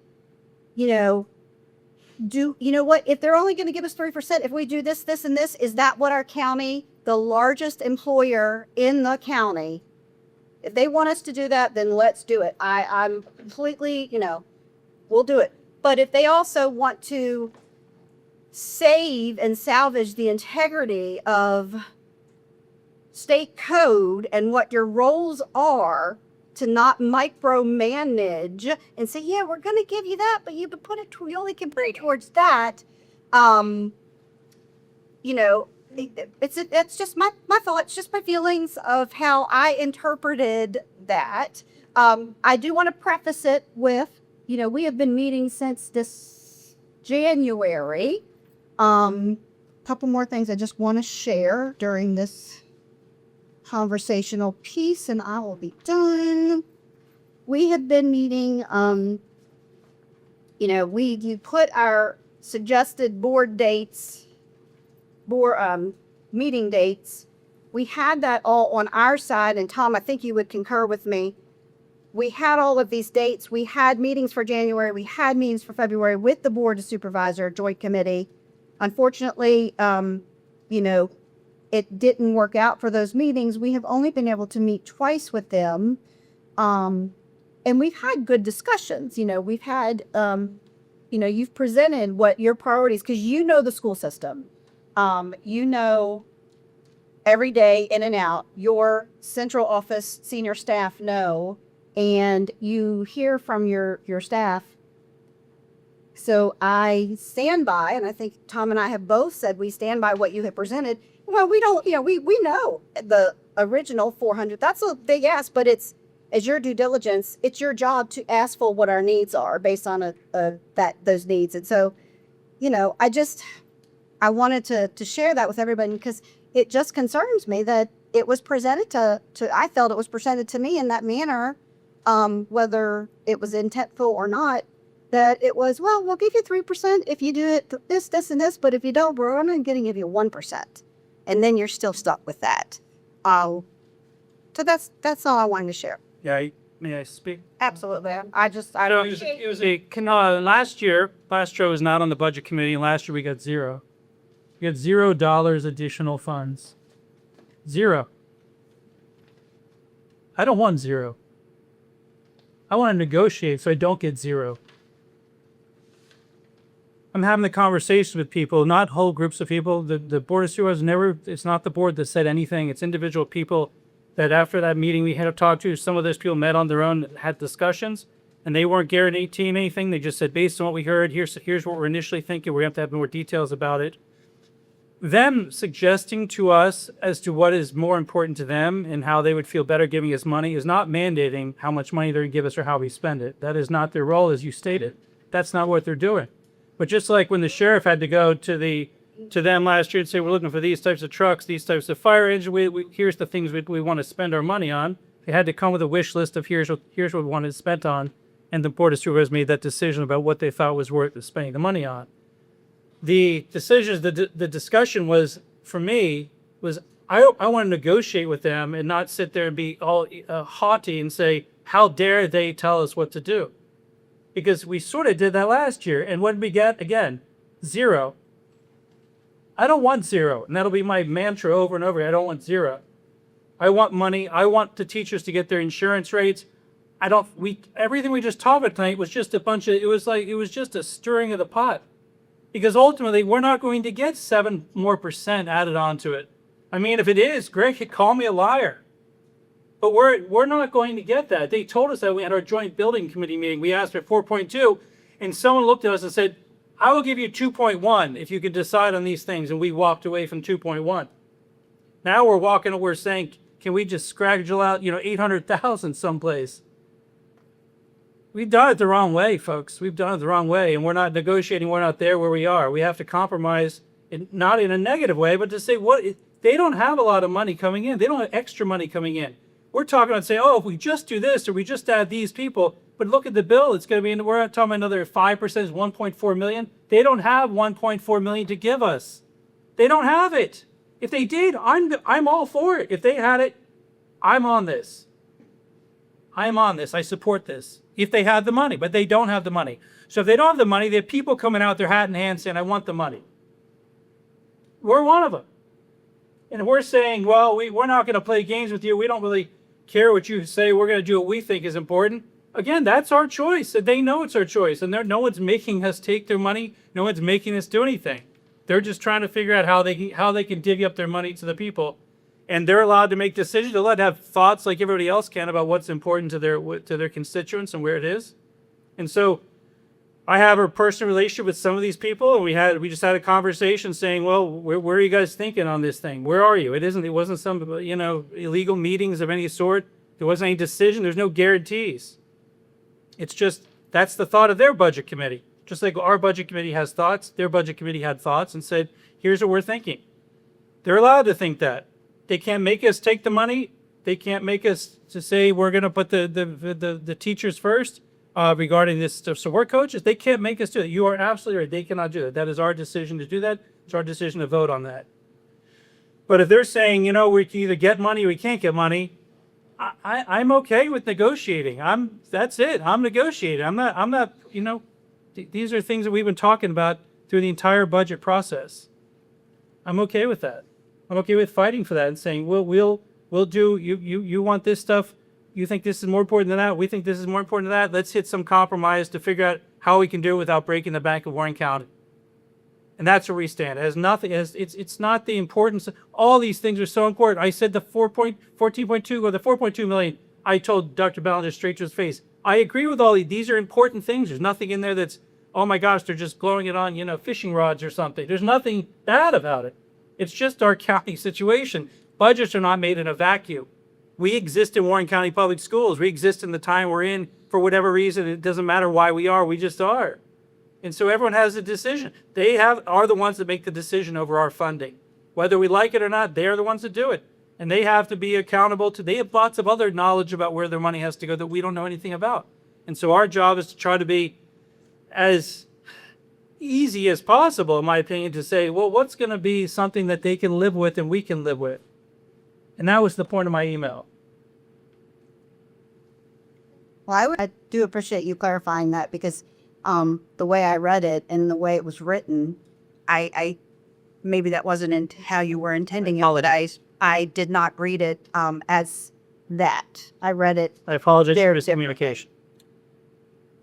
I would just say to all of that, the only thing that I've really heard any of the supervisors say publicly was the 2.1 million that was shared in our joint budget meeting. And actually the 7.1% does come in under the 2.1 million. And if the sticking point is the 10% insurance, then I think we've already talked about, okay, well, how much additional would that save if we dropped it to 5% or 7%? So that would take us even lower than the 2.055 million that we're at the 7.17%. And I think in the spirit of negotiations, since nothing has been discussed publicly since that joint meeting that we had, this would be us bringing our budget down to less than 50% of our original. Well, the one thing that happened, the one, you're right, nothing has been verbally said about it, but at that meeting, following our meeting, when we were offered the chance to go for 2.1 and we didn't pick it up, they then made a policy about not raising the taxes, and as a result, there's no extra money. So the 2.1 is, I haven't been told that, but I'm just saying that it was on the table. And then following that meeting when we said we didn't respond really, they then changed, made a policy about how they're going to do the taxes the year, and they decided not to raise them. So But that was immediately that same night. yeah, It was. That's how fast. That's how fast it goes. So we were supposed to just sit there as a board in front of them and just be like, okay, right now we're gonna take a vote. All of a sudden we're just gonna slash it and 50%. We don't have any plan. To hear that we were willing to verbally commit to, like they said, prioritizing the reading, and will your board commit that if we give you this extra money, you will spend it. You will take your vote and you will spend it in the way in which you agree upon. Because what most citizens don't recognize is that the budget, this is all just numbers. At the end of the day, once that money is given us, we could spend it however we wanted to. And that is what they are trying to, across the board, get across from. I've seen them renegotiate the fire department policies for their spending, and they're doing this with every department. If you are given taxpayer funds and you tell us that this is what you're going to spend it on, we expect you to spend it on those things. And clearly, the issue of reading struck a chord with them that night. I mean, clearly they listened to the things that our teaching staff did say at those meetings leading up to it, and in the emails saying, the reading, we need to keep these positions and whatnot. And so that bugged on their heartstrings. They were willing to come to the table with that, and we kind of balked at it. And yeah, we missed the boat. And I'm telling you, I stayed through the end of that entire meeting. They don't have the extra money now that they haven't raised taxes. It's not there. So, I mean, we're fighting for scraps at this point. I mean, that wasn't a good decision if they're in a work room where there's not going to be a vote on our end. I did not understand. I did not ever In all fairness, I explained this process repeatedly, and I've done so for 4 years. For 4 years, I had said, if you ask for too much up front, we're going to get nothing. And we have not had a single budget session go what I would consider well. And I did explain in my comments at other meetings and other conversations that, look, this is the process for how this budget process works. We each put in our requests. They hear our requests. They take that into consideration. They are going to vote. I know I made the comment myself at that meeting. They're going to vote on the tax rate tonight. They have it on their agenda that they have to either advertise to raise taxes or keep it flat. I knew it was coming. I said it was coming. Nobody listened to anything I said. I said something about the health insurance rates were going to be a problem back in the beginning of fall. I hate to say I told you so, but they're a massive problem. I brought business cards in saying, hey, let's talk to insurance people, see if we can renegotiate things. I'm not listened to at all. And it's really a problem that these budget committee meetings are taking place with no attachments on the agenda and no meeting minutes afterwards to fill in the rest of the board as to what's going on. So we need to try a different strategy and approach here, because this is the 4th disaster year in a row, and I would like to see our school system get some money to help to get some money. Well, yeah, I mean, the supervisors didn't even know that they were voting on the tax rate that night. We asked them point blank, and they didn't even know that they were doing that. So if ever in my wildest dreams, I thought that calling for a motion in the middle of a joint work session with the Board of Supervisors to all of a sudden slash our budget by 50% was going to be the ticket, and we wouldn't be sitting here right now, and we'd have magically $2.1 million. Man, next year, I guess we'll just rewrite how we do things from here on out, because that was my 6th joint session, and never has that ever been mentioned as an option or thought of as an option. We created this joint budget committee to try to improve things. It's, I don't know that it's a two-way street in this communication process. I don't know that I agree. It's not achieving anything, because I think you have to have active participants all the way through the entire cycle. I don't think that this is going to be productive anymore tonight, so I'd like to just call for us to go into our closed session.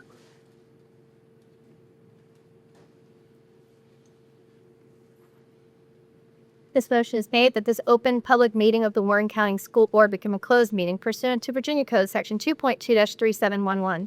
The school board desires to discuss the following matter in a closed meeting. Section 2.2-3711A1. Discussion, consideration, or interviews of prospective candidates for employment, assignment, promotion, appointment, promotion, performance, demotion, salaries, disciplining, or resignation of employees at the school board, specifically the personnel report and the personnel report addendum. Is there a second? Second. And your roll call, Mr. Alton. Mrs. Salins. Aye. Mr. McFadden. Aye. Madam Chair. Aye. Dr. Funk. Aye. Mrs. Lowe. Aye.